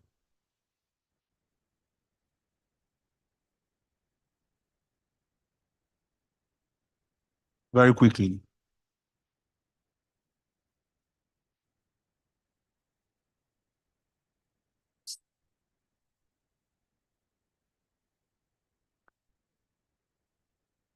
Okay, so if you're directing your question to any specific person, and it's not just this, it's both this panel and the previous one. So please go ahead. Thank you very much, sir. I am Chidebere. I am a lawyer. I have 2 questions, one for the DCO and one for the gentleman from the DSS. As though this, you meant Deputy Commissioner of Police. DCP. DCP. Yes. Yes. Thank you very much. I want to ask, please, what is for the DCP? What is the police doing about extortion of not just lawyers, people generally, vis-a-vis the possibility of those things amounting to armed robbery? I know, yes, the PPROs do a lot of work on sensitizing people of ordinary trials and things like that. But is it not possible to consider construing them as armed robberies and trying them as that to get very severe punishments and see whether that will reduce. And then for the gentleman for the DSS, the DSS appears to have in recent times become very notorious for very recently very borderline things that are becoming a little notorious. What is the DSS doing about? Actually, a very recent one was even in a court premises. What's the DSS doing about improving its reputation?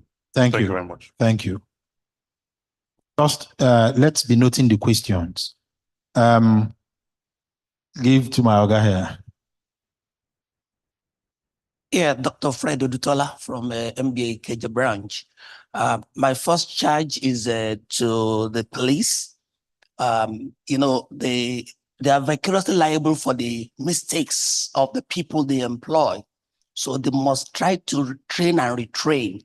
Thank God I have people like the OC Legal for Lagos State, former DCP, now Commissioner of Police Lagos State, you know. So until you talk to those at the top, those at the bottom, usually sergeant, inspector, they're overbearing. I think they need to do something about that because they are still their employees one way or another. Another thing is I want to challenge is to our lawyers. The way you dress will be addressed and respect is reciprocal. Sometimes the clients come to us and give us brief and we take everything hook, line, and sinker. It's very wrong. Because by the time you go into the nitty-gritty of the matter, you now realize that you have been fed wrongly and you might have acted on their own instruction to you and you would have offended people. It's very important for us not to just take whatever we hear as it is, because usually when I approach police station, I get out that what the person has told me is not what is obtainable on the ground. We got their post. Thank you very much. Thank you. Yes, former Chair Ikeja branch, Mr. Bath. When you're done, you give the microphone to Mr. Quadri. My name is Bartholomew Agwebodo, former chair, Ikeja branch. My question will be three, but very brief. The first one has to do with the recommendation by the DCP on institutional documentation of relation and police commands. The challenge I have with that is that most often than not, you get to a police station as a lawyer, and the next thing the police officer you meet tells you is, meet us in court. And that comes most often where they have a bogus detention order obtained from a magistrate to keep a client, a suspect for 14 days without anything. Now, from the facts of the case, it is obvious that the matter may be civil. And you are telling the lawyer, meet us in court. The 14 days order is not given to the lawyer for perusal. He has just been told we have a detention warrant from a magistrate. Do you expect the lawyer just to turn back and go back to the office? That is one. Now, my second question goes to that of the DSS. As straight and as simple as his presentation seems, 80% of detentions in DSS are held incommunicado. 80% of detentions by DSS are held incommunicado. And when you meet the legal department over it, they tell you there's an order from above. Painful as it may look, some of these offenses are economic related, business related, which have been done into national security issues. How do you relate with the lawyers who are supposed to be friends of the legal department? Then my last question, my friend Bayo Akinlade has left. Okay, my last question will go to my friend Bayo Akinlade, my chair brother from Ikorodu. I totally disagree with his position that the duties of lawyers is restricted to observing proceedings. There, the lawyers who work at the police looking at the ACJL goes beyond the issue of observing proceedings. It goes to the issue of his protecting the right of his client who is in custody. I have gone to the police station on a case of a murder suspect, an alleged murder suspect. The person held was the wife. The suspect they are looking for is the husband. The husband is at large. and there is a detention order for the suspect, and the wife is held incommunicado. Now the question is, when I got to the police station, as even identifying myself as a senior lawyer, the response I got was simply, he has just been brought in two days ago. We are still obtaining her statement. So you just need to give us time. And that time stretched to 6 days. And they are still giving time.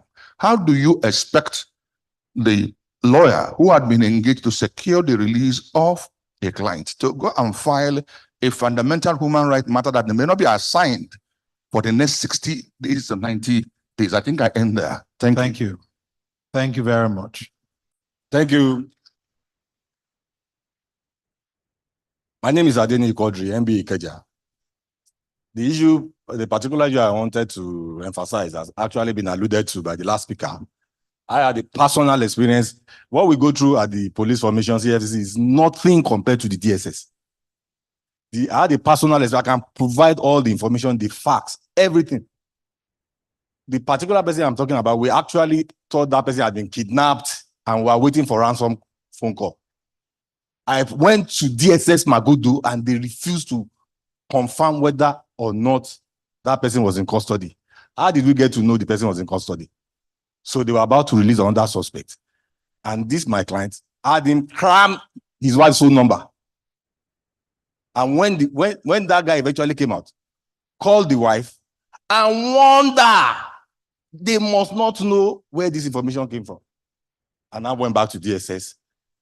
Eventually, having shown face and having insisted that the person was there, they brought him. What was it about? The guy was collecting just 5,000 naira pension.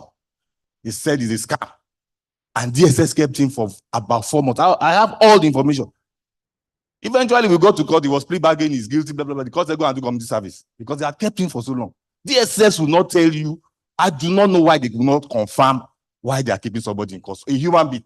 They plucked him out from the street, the wife, the children. We all thought he was dead. Only for him to come out 4 months later. Not DS, police and DS, nothing compared to DSS. Thank you very much. Thank you. I'll come back to you. Let's take the lady so that I'm not accused of gender insensitivity. Yes. Good afternoon. My name is Irene Atto. I'm a lawyer, but I work in corporate. So my question could be question, feedback, and suggestions. Is directed at the police. I don't know if there's a code of ethics for the policemen who go to make arrests, especially when you're making the arrests in a corporate organization. Because you find that they come in and they want to pick someone. And sometimes they don't tell you the truth. You ask a question, are you allowed to effect an arrest based on a premise that you tell, and then it turns out that it is a lie? Because we've had that. You have a police officer who comes from Kano and wants to pick up somebody from Lagos, and he's going to Kano, and he presents himself as though he's taking the person just down to some other police station in Lagos. And then you find out that your staff ends up in a place like Kano. Is that right? Should they be doing that? That's one. Now, the second one, my second point is welfare. Keep it short, please. Because my second point is the welfare for police officers. As in, for officers who have, some of them have lost their lives. I have a client whose husband was killed. Incidentally, I don't think we have immigration here. I think he's an immigration officer.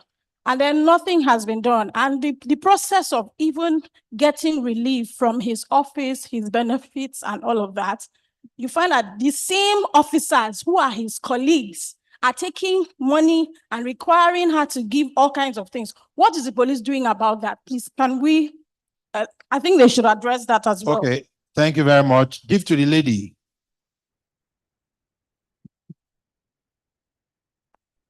Thank you, Mr. Chairman. My name is Chinwe Obasi. I'm from NBA Abuja branch. I'm the Federal Ministry of Justice liaison officer to the police, and I'm also the secretary of NBA Abuja Branch Security Agency Relations Committee. So I came in from Abuja since yesterday for this occasion, and I want to commend the NBA National and NBA, the chairman of Security Agencies Committee for this first town hall meeting. As a federal prosecutor, we have seen it all with respect to abuses of security agencies to lawyers. And so I decided to come myself to see what is happening and to also advise that since the Security Agencies Committee has, some of the security officers have suggested that there's a need to know somebody.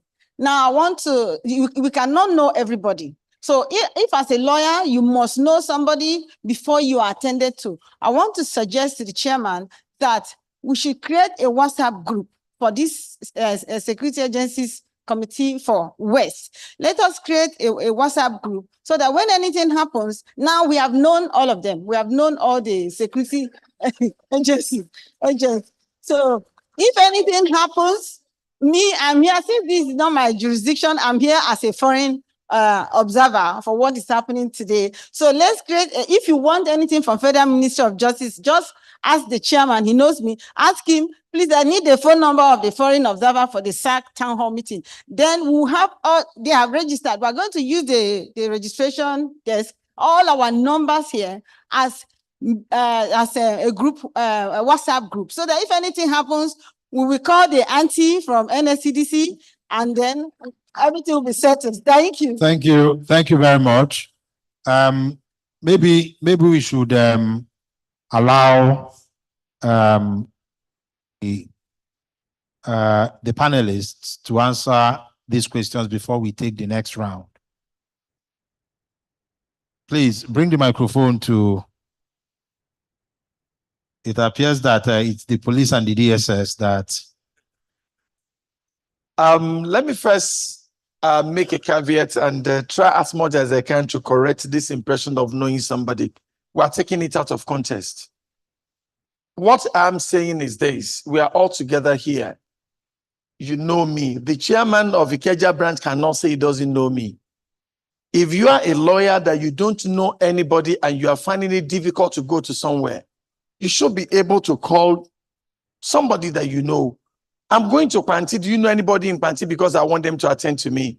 I have some lawyer friends and they told me something that when you go to law school, they will tell you something that they will teach you how to prepare your file, but nobody will teach you how to move it from one table to the other. It's still there. And that's exactly what we're talking about, be that as it may. The first one, yes, thank you very much about the issue of training. We are actually, is a work in progress. And I can tell you that we can't profile all the solutions in here. It's a continuous thing. We'll continue to dialogue and we'll get there. Lagos State already, I think we have one. As I'm standing in here, I'm the chairman of the committee with the lawyers in here that we have to look into the problems about lawyers and police in Lagos. And I think to a very large extent, we're already working and we'll check that. My brother asking about the law, about the extortion being turned to armed robbery. I just want to say that policemen and other law enforcement agencies, we are created to enforce laws that are already in place. The moment you are able to push for it, and they said corruption should be robbery, we are ready to enforce. Thank you, sir. Another issue, yes, sir, you were so passionate about the issue of let us meet in court. Let me tell you one thing that is very, very disturbing. Someone has committed an offense, and I feel I don't want that person to be arrested anyhow. Send a letter of invitation. A letter of invitation has been sent to you. You don't even know why you are being invited by the police. You run to your lawyer. Your lawyer, instead of coming to the police, perhaps to ask why he's being looked for, will go to court for fundamentals. What are you enforcing? And the fundamentals that they take to court is IG, DIG, everybody, don't arrest him again. So how do I investigate the case? Let us flip it again. Supposing you are the ones, I collect nothing less than 100 petitions every day. more than 80 from lawyers. So that particular case that I'm trying to unravel the author, the person who committed the offense must have been written, the petition must have been written by a lawyer just like you. And then you go to court and they say fundamental. So the policeman who is trying to do that, the moment you get there and you're talking about it, the next thing it will tell you is that, well, we know no matter what it is, you go to court to go and say you want to enforce the right of the person that has not been arrested. So where do we pick that from? Another one there is, I can say this point blank. Since I resumed in Panti, I have stopped the issue of proxy arrest. You can't do it. And another thing that I see in there, where there are some areas where we use trackers. At times when we are looking for Mr. A and we're unable to get Mr. A, we expand his numbers to know those he has been talking with. So at the end of the day, I must see Mr. B. I can invite Mr. B. But what I told my boys, every day we talk about it. When you bring Mr. B has not committed any offense. The only thing we want to know is, can we use Mr. B to get Mr. A? All you need to do is ask some few questions about him. Do you know Mr. B? Yes, I know him. He even called me yesterday. Oh, okay, no problem. So that means he's still in Lagos or whatever. We cannot intensify our tracking on his own number to get him. I try to do that. And I've told them, and we don't do it. We don't arrest the wife in lieu of the husband because the wife has not done anything. But in some cases, you find out that the more you try to do that, I know of one woman that had a case with us, and because she was there at a time, she knew the way I treated children in particular, whenever they come to me. When she was arrested for something, she started coming with her son to the office, a 3-year-old boy. So I couldn't detain the woman. I'd always say, I said, boy, tell your mom that you are still the grace. The day she comes without you, the woman said, I will never come without him. So we can still have that. Yes, we have code of ethics, and then we are using it. What I just want you to know is lawyers and police officers, I know one thing. As a lawyer, you believe you must win that case. As a lawyer, you believe that when you go to the police, you must be listened to.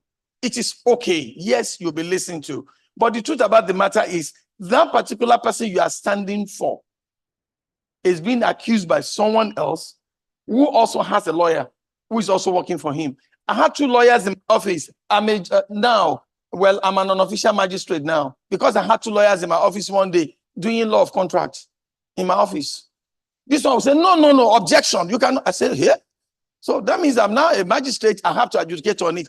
Lawyers will come in and all they want is, we must get this thing done. Let me give you a small diversion. Let me just divert a bit. I want you to know that the problem within police and members of the public is because we are doing we versus them. But we're no longer doing that. That's why they're calling community policing. You need to know that you are working for the people that are there. So the lawyers, you know that we are all working together to achieve same goal. A lawyer that came to my office one day that was telling me that if I gave somebody money, yes, my client collected money for that car, but something happened is law of contracts. The same lawyer ran back to again on behalf of another client who now has the opposite of what he came for. And now told him, I said, advise me based on our last encounter. Another thing we have there is, yes, I think I've covered everything. Is there anyone I've not answered? So if I ask you to know somebody, know me. If you want to come to Panti, so when they disturb you, call me, I will answer you. Yeah, Thank you very much. And please, even as we are talking now, I'm not saying this because I want to say it. To tell you, like I said at the beginning, it's like Batari's box. Your attitude will influence my behavior, and your behavior might influence my attitude. As I talk to you now, they just called me. A lawyer has just been arrested in Yaba now by the magistrate for contempt of court. Magistrate was talking, lawyer was talking. Shut up, shut up. And don't forget where in they. So if they tell you that a lawyer is in my cell, not me, contempt of court. Thank you very much. Please, ladies and gentlemen, I have to crave your indulgence. We have to leave here at 3 p.m. So we will not be able to we'll take additional questions, but we can't take all the questions. So please let me apologize in advance. So, DSS, very quickly. Yes, sir. Thank you, sir. In the issue of the DSS personnel in the courts, I think there is something they call the rule of engagement. When you see an armed personnel with a suspect and another armed personnel still need that suspect, the first thing for the armed personnel that is not in the custody of the suspect is to meet the most senior of those that are in the custody of the suspect and liaise with him. You cannot force suspect to collect suspect from another security agency in the court. It's not done. So it's just lack of understanding. And I believe at the top level, they will resolve it. That is that one. And the issue of detention incommunicado, I've never experienced that one in my life.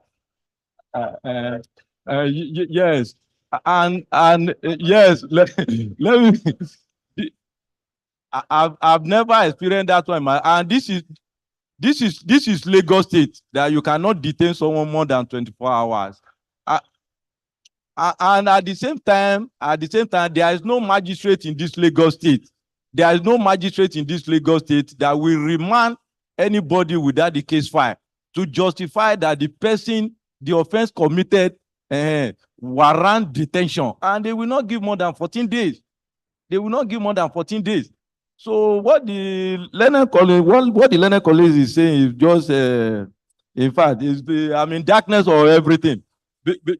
Yeah, because there is no way you detain somebody for 4 months without being presented in the court. It's not possible. Yes, without being presented in court under 24. And in our agency, let me tell you, in our agency, when they arrest somebody right now and there is a need to detain the person, the doctor must first of all check that person's health condition. Yes, after that, if the need be, after the approval, the second day the person will be taken to the court and we get in touch with the family. And if they are well taken care of, medically, feeding and everything. So when it comes to issue of the relationship, we have a very good relationship with the lawyer and everybody. And I always tell all the counsel that when you come to any security agency, ask for the legal department. When you get to the legal department, ask for what you are looking for. I believe they will attend to you. You don't need to struggle yourself with the people at the gate. Yes, at least there are so many senior counsel that call our office for one thing or the other. And to God be the glory, we don't have any issue with any one of them. Yeah, thank you very much. Okay, thank you very much. Let me just say very quickly, I think the point that was raised about what happened with the DSS in a courtroom in Ilaro, I think that's what our colleague was referring to. Let me announce that the president of the NBA is on top of the matter. When that incident happened, it was reported in various newspapers. The president forwarded the news item to me. What I did was, because I didn't think it was appropriate for us to act on just a newspaper report. So what I did was I contacted the chairman of Nigerian Bar Association, Ilaro, and he's promised to do a detailed report of what happened, which he will send to me and I'll forward to the president, and then the leadership of the bar will take a position on it. But let me say very clearly, in my capacity as the chairman of Nba-Sarc, that we consider it inappropriate and a thing that should never happen for the sanctity of a courtroom to be violated. If someone is in court, and the person needs to be arrested, the court should be respected. When the person leaves the courtroom, it should never happen that the sanctity of our courts will be violated.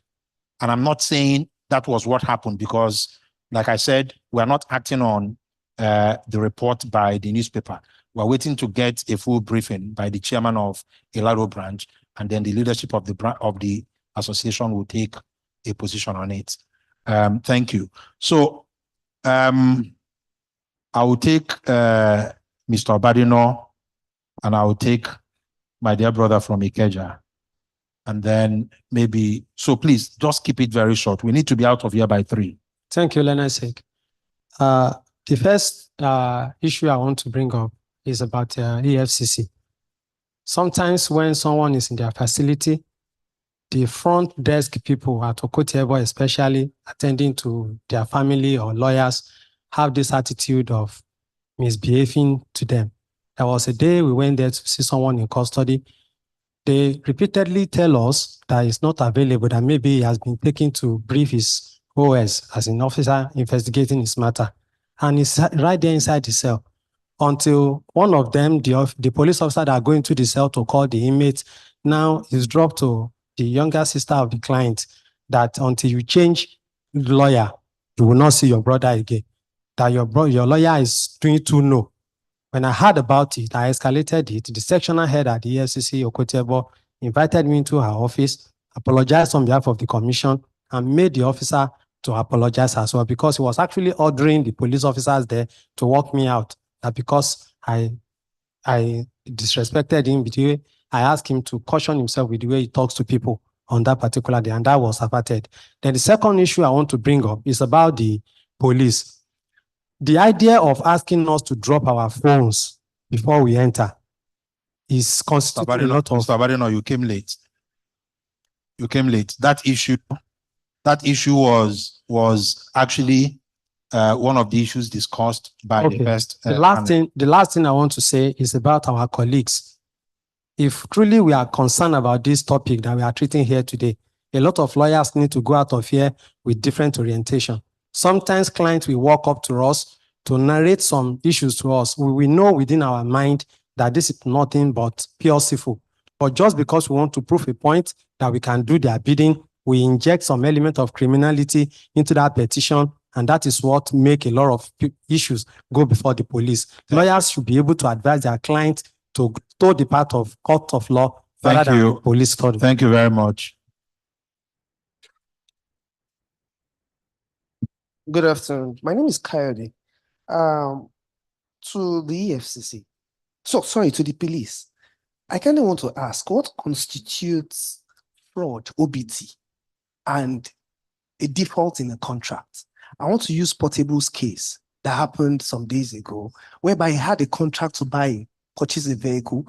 He defaulted on the contract. I don't know what the police was doing there in that matter. It's a matter that should have gone to court straight. The second one goes to the EFCC.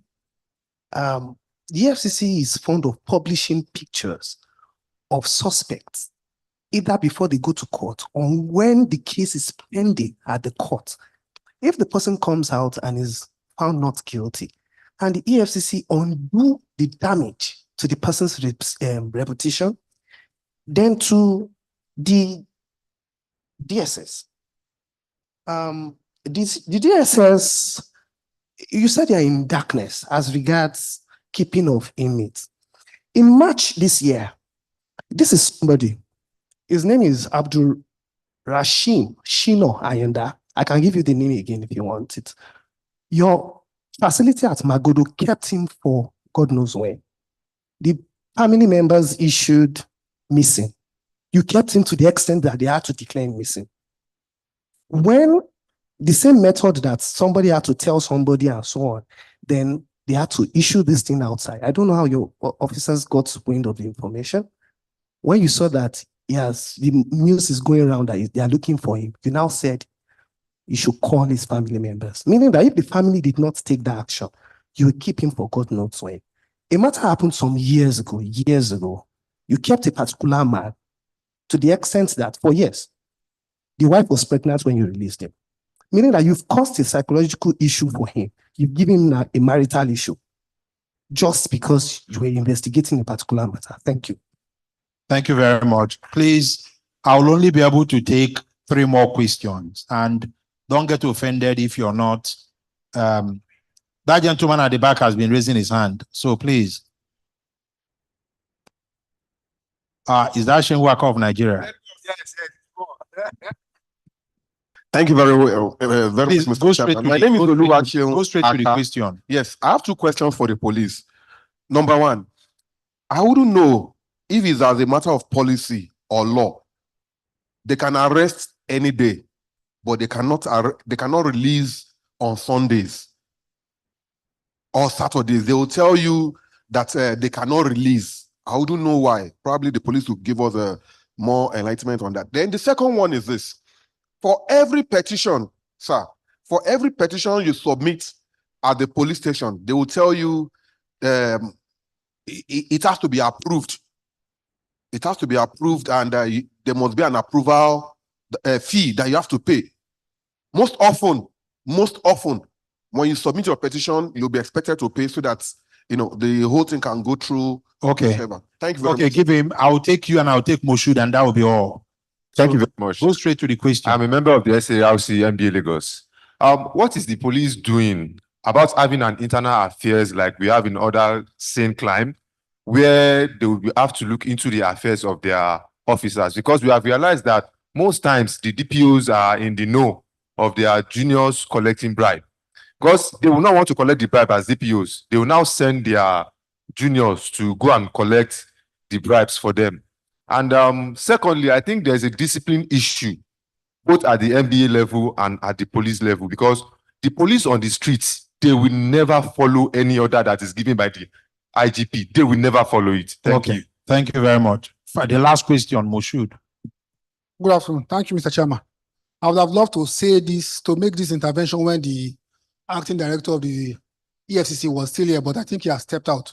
So he's coming back. So just wait. Let's just deal with the questions. Okay. Give the microphone to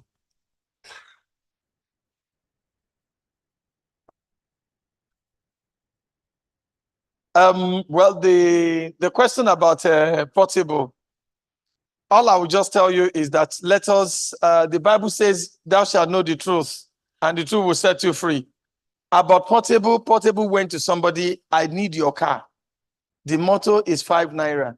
Take 2 naira, give me the car. I will come back and give you the remaining 3 naira. Where do you think that seller should go, if not to the police? Okay. There's what? There was a contract. So, no, I agree with you. But that is the reason why the Commissioner of Police is looking into the matter and has actually given some directives on that. About arrest any day. Somebody said we can arrest people any day, but to release. I will still use myself as an example. There is nothing in the books that says you cannot release any day. However, you should know that for every police station, there is an approving officer for detention and release, who happen to be the DPO. The DPO works from Monday to Sunday. By the time you are going in there, if he's not around, it might be difficult for anybody to say they are releasing, because you need to justify to the DPO why that person should be released. In Panti, if you want, I can ask you to come and check any of my case files. You need to justify why somebody must be detained, and you need to justify why that person must be released. It's not a matter of just bringing and dumping them in the cell. So with that one, if you have problem, now you know somebody, call me, I'll call the DPO. Another one there is when you talk about petition, don't let us open any kind of worm here. Lawyers collect as high as how much, and how much did they pay for this approval that they're talking about? It is never approved by anybody that they must collect money. But there are people that are coming to us. Suspects will come to us and they will say, you cannot do my case like this because I gave the lawyer 200,000 to come and bring this case file to you. I called the lawyer and the lawyer said, oh no, it's because he doesn't know the difference between getting the thing approved and getting me as a lawyer. So we don't need to work on that. If anybody is telling you this is what is there, come to my office, come and see drama every day. I've seen where a suspect was fighting with his lawyer in my office. You collected money. You say when we reach here, they're not going to take my statement. They take my statement, they put me for sale. You call my family. You say, make them bring money. Say, I will leave the cell today. Today is the 4th day. Waiting they happen now. The man had to come again. He knows somebody who knows somebody. One officer came to my, one lawyer just came to me and he said, let us just see what we can do. This lawyer, I think he's having issues. I seem to have that. So we called the boy, and then because the reason why he was detained was he had the effrontery to even tell the IPO that why would you detain me? I pay 200,000 that I will not be detained. And the petition was brought by a lawyer. So we have a lot of these things. So with the meetings that we are having, you can see them, they're already seated with me here. What we've decided that we'll be doing now is lawyers, if you have problems, channel it through your chairman. They will pass it to the chairman of the chairman. He will attend the meetings and then we'll trash it out. And I think it's something that we'll get there. We are just moving, we'll get there. Thank you very much. Unfortunately, the acting director of the EFCC. Okay. He's just coming at the right time. So please give acting director, it's just you that we're waiting for to round off. There are questions that have been directed to you, and then this last one is also directed to you. So there is this trend that when EFCC operatives, when they go on a raid, they pick people up, arrest them. That could be said to be normal. But what they now do is that they have their own lawyers that they impose on the suspect. So when the suspect brings his own lawyer, they said, no. I will give you a recent example. My sister's place at Mushi. EFCC operatives came 5 a.m. early in the morning, like they usually do, pick up all these people and took them to the office at Ikoyi.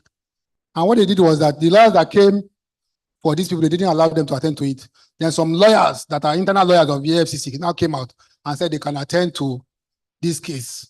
So what they are doing is these lawyers that EFCC provides, they have access to go inside the cell. In this particular case, this particular lawyer, a lady, went inside the cell, collected the phone of the suspect, came out, asked the suspect how much was in his account, transferred that money. She said her fee is 1.5 million and she will get him out. Took his phone, went inside the arresting officers, took the phone of this suspect, transferred that money into her own account as payment of her legal fees, and shut out all the family members and lawyers that came from outside. And it has become a disturbing practice, a regular practice with EFCC. Okay. Thank you. Before the acting director answers these questions, I think it's important to draw a distinction between officers of a security agency actually misbehaving, right? And the conversation we should be having is, what is the reporting line? How do we escalate? Because even without hearing the director, I don't want to imagine that the EFCC as an organization will have or try to enable that kind of arrangement. It's possible that you have rogue officers who do these things. So I will be more interested, acting director, when you're answering the question. What is the reporting line? Are you going to, what do you advise us as a body of lawyers to do when we notice this kind of thing? How do we escalate it to ensure that people who are doing these things are brought held to account? Thank you. Okay, thank you very much for all your issues raised. First of all, let me tell you that you all know that the current chairman is one of your own. He is not only a lawyer, but he was a practicing lawyer. Very active in practice before he became EFCC chairman. And one of the things that he is doing is rigorously trying to get everything right when it comes to following procedure and everything. And the EFCC has always stood for that, actually. So thank you very much, Mr. Chairman, about what you said. You should be able to make a distinction between following officers and principle and procedures of a particular agency. You know as a lawyer that can never be right anywhere. And so because it's not right, it can never be the EFCC's practice. So when you see that, you should be as quick as possible to escalate it. Coming back to what you say, what is the procedure? When I came to this place, I evolved a particular form. We call it service feedback form. So when you come and you document at the point of entry, now when you are going out, they will give you that form. Please, sir, just help us take 2 minutes to fill this. It's a feedback form for me. The form has the section you visited and all the standards, what you experienced in that place, and a particular box for you to say 1 or 2 words or anything that you want to report as quick as you can, not more than 2 minutes. Even at that, people are not always patient to give us that feedback, because that is the only way. A man who locked himself in the office, battling with files from morning till night, will not be in control of some of those things that are happening outside. You may not know until you bring it to my attention. So when you see those kind of, we're building a country together, a nation together. So what is not right is not right. You, as a lawyer, this is what you should die fighting for. If you see that kind of anomaly, ensure that you see the commander in that place, no matter what is going to take you. If I were in your shoes, I will not go until I see who is in charge of that place, because that is wrong. How can somebody come and then law enforcement agencies dictating for him who should be his who should be the lawyer? That is, if that is true, then I need somebody to help us so that we can fish out that element. Please, I'm saying this openly. I'm saying this emphatically. I'm saying this with all sense of responsibility.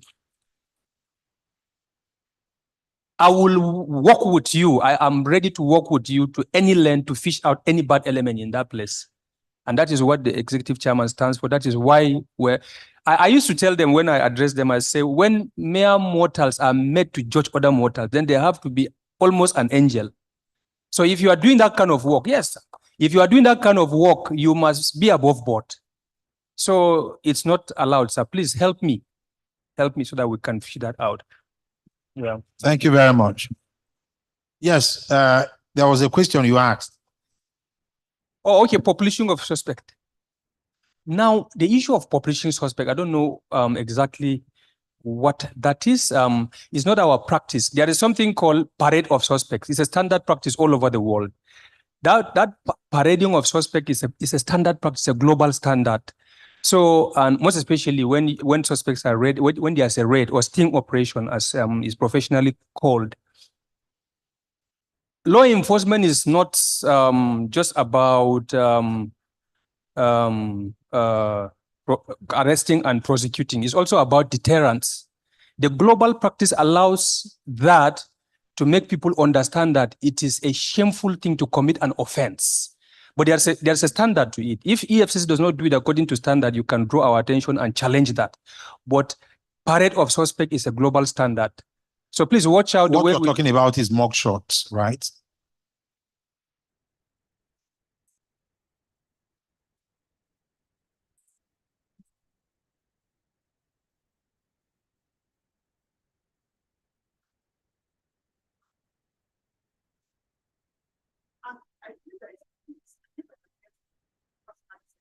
Waiting.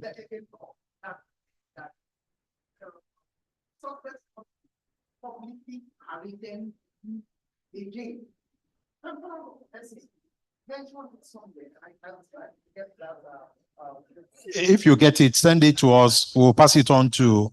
But honestly, acting director, I can, as a lawyer, Yeah. I can relate to the point that he's making. Okay. Under our constitution, every accused person is considered innocent. So if the EFCC raids maybe a cyber cafe and people are arrested on suspicion that they've committed a crime, and then you have their photographs splashed all over the place, and then there's a process of trial, and at the end of that trial, the court says this person is innocent, you would have injured the person's reputation irretrievably. Because the whole world, many people who saw that picture might not be aware of how the matter ended. So it's a concern. Okay, I will ask you a question, sir. In the criminal procedure generally, or in the criminal justice system generally, is everybody who is accused of committing an offense guilty? No. No. You might have committed the offense, you might have not. So you are brought before a court to be tried, and at the end of the day, you may not be found guilty. Proof of evidence is filed before the court. On the day it is filed, it becomes what? A public document. People have that, including journalists and everybody, and the thing has gone online. You are arrested, you are charged before the court, you are blah, blah, blah, blah. Sentiments are peddled about it. Maybe you are not guilty. Who pays you damage after you are found innocent of that? So, well, I don't think they are completely the same thing. I'm talking about the challenges of the criminal justice system to you. It's because people have asked us this question on times without number. Now, okay, maybe they brought a minister to the EFCC. And then journalists have come. You are raising issues to some of us that somebody was arrested, and then people are trying to confirm whether the person was arrested, and we said no, or we are hiding it. Yeah, you can't hide arrest. So when the journalists come to ask questions and you now say, yes, we have this person, we're asking him questions, he's being interviewed. Do you understand? It's a duty on our own part as an agency to open up to that. Yes, this person was arrested. Yes, we have him in custody. Yes, he's helping us with the investigation. And the journalist guy went out to go and publish his news. It is confirmed that this person is in custody, and he puts the picture out there. And then the man was later found. So I think the point that, unless I didn't understand what he was saying. You have seen several pictures of citizens. There is that something like mugshot. Yeah, that was why I said mugshot. You know. No, but that was not his question. That was why I said I think he was referring to mugshots. No. Yeah. Sorry. Okay. Okay. Yeah. The matter is yet to be pointing. And yes, on the website, Twitter, and the likes of that, this person was arrested for conniving no PT or 2 million naira or whatever naira. And that's the end. The person goes to court, and the court finds him not guilty. The FCC going to come back and say, sorry, the person that posted the other is not guilty again. The person goes to the embassy, the other they have a business transaction with some public foreign companies, they want to do their own internal and so on. When they start seeing those things, sorry, I think let me see how as far back as 2017, the Justice Banjoko sitting at FCT High Court in the case of Nice versus Attorney General Federation. Banjoko is now at the Court of Appeal. She ruled that parading suspects because of the reputational damage is unconstitutional. Then the Lagos State 2021 amended the Administration of Criminal Justice law. The new law in Lagos State is Section 9, Subsection A of ACJL of Lagos State has prohibited public parade or media parade of suspects. That's ACJ Lagos. We do hope the other states will adopt similar amendments. Thank you very much. Thank you. Okay, I will get that. But the one of the Federal High Court, have we gone to Supreme Court with that, sir? Okay, so that has not been decided at the appellate level. So we'll wait to see how that one pans out. But for this particular one of Lagos State, I will get the details from you. I will study it myself also and see it in line with what we do. Thank you. Thank you very much. Please, a round of applause for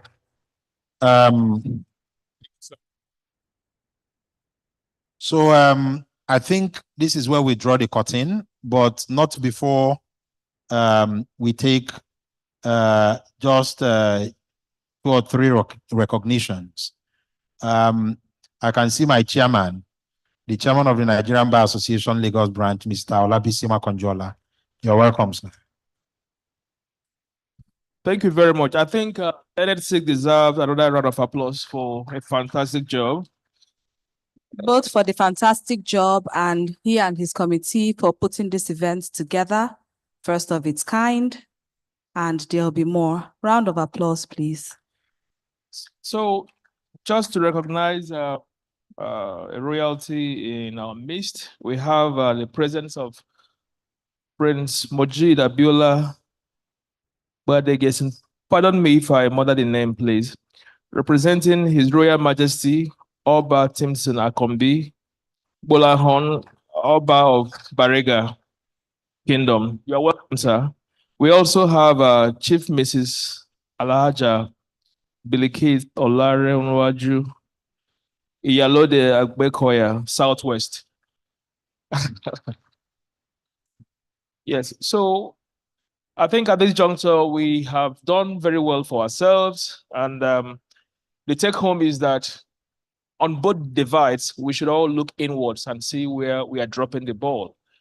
But it's an important message that has been passed. Both lawyers working for government offices and lawyers in private practice I can attest that the complaint about lawyers working for government offices, EFCC, police, NDLEA, this arrangement of having lawyers who they retain in parentheses to do criminal cases. I've been a victim. I was representing, not a victim because it's good that the case was taken away. I was representing a client or someone accused of having committed a crime.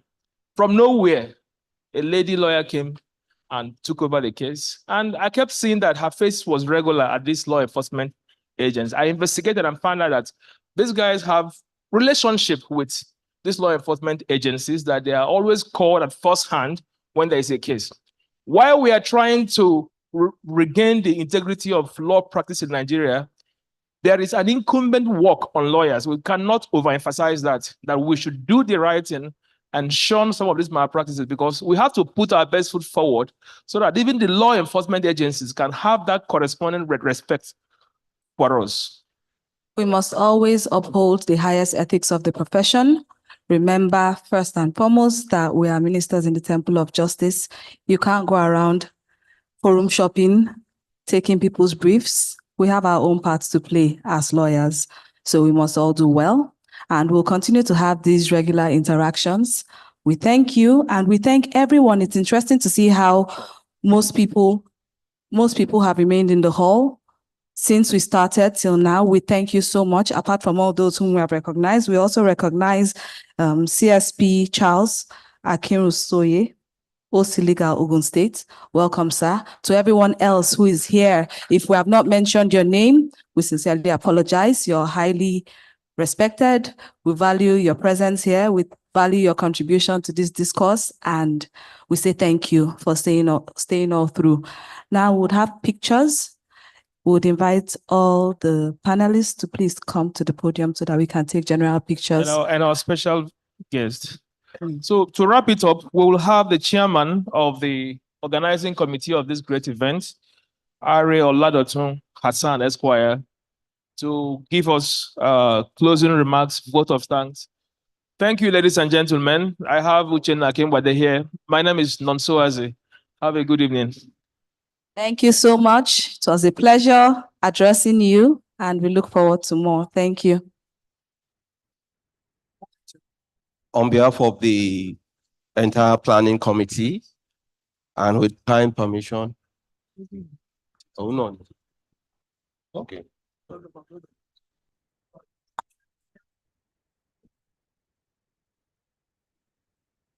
On behalf of the president of the Nigerian Bar Association, Mr. Y.C. Mikel, SAN, the chairman, Security Agency Relations Committee of the Nigerian Bar Association, Mr. Chukwuka Ikwazom, SAN, and all members of the bar. We appreciate the security agencies here present. We appreciate the royal fathers that have come far and wide. We appreciate you all. And we pray that this conversation is a continuous one. We hope those issues will be resolved one day. And I still want to reiterate that this is building confidence, and we hope we'll achieve a whole lot. On behalf of the SAC team, I thank you all for coming. God bless you. Bye.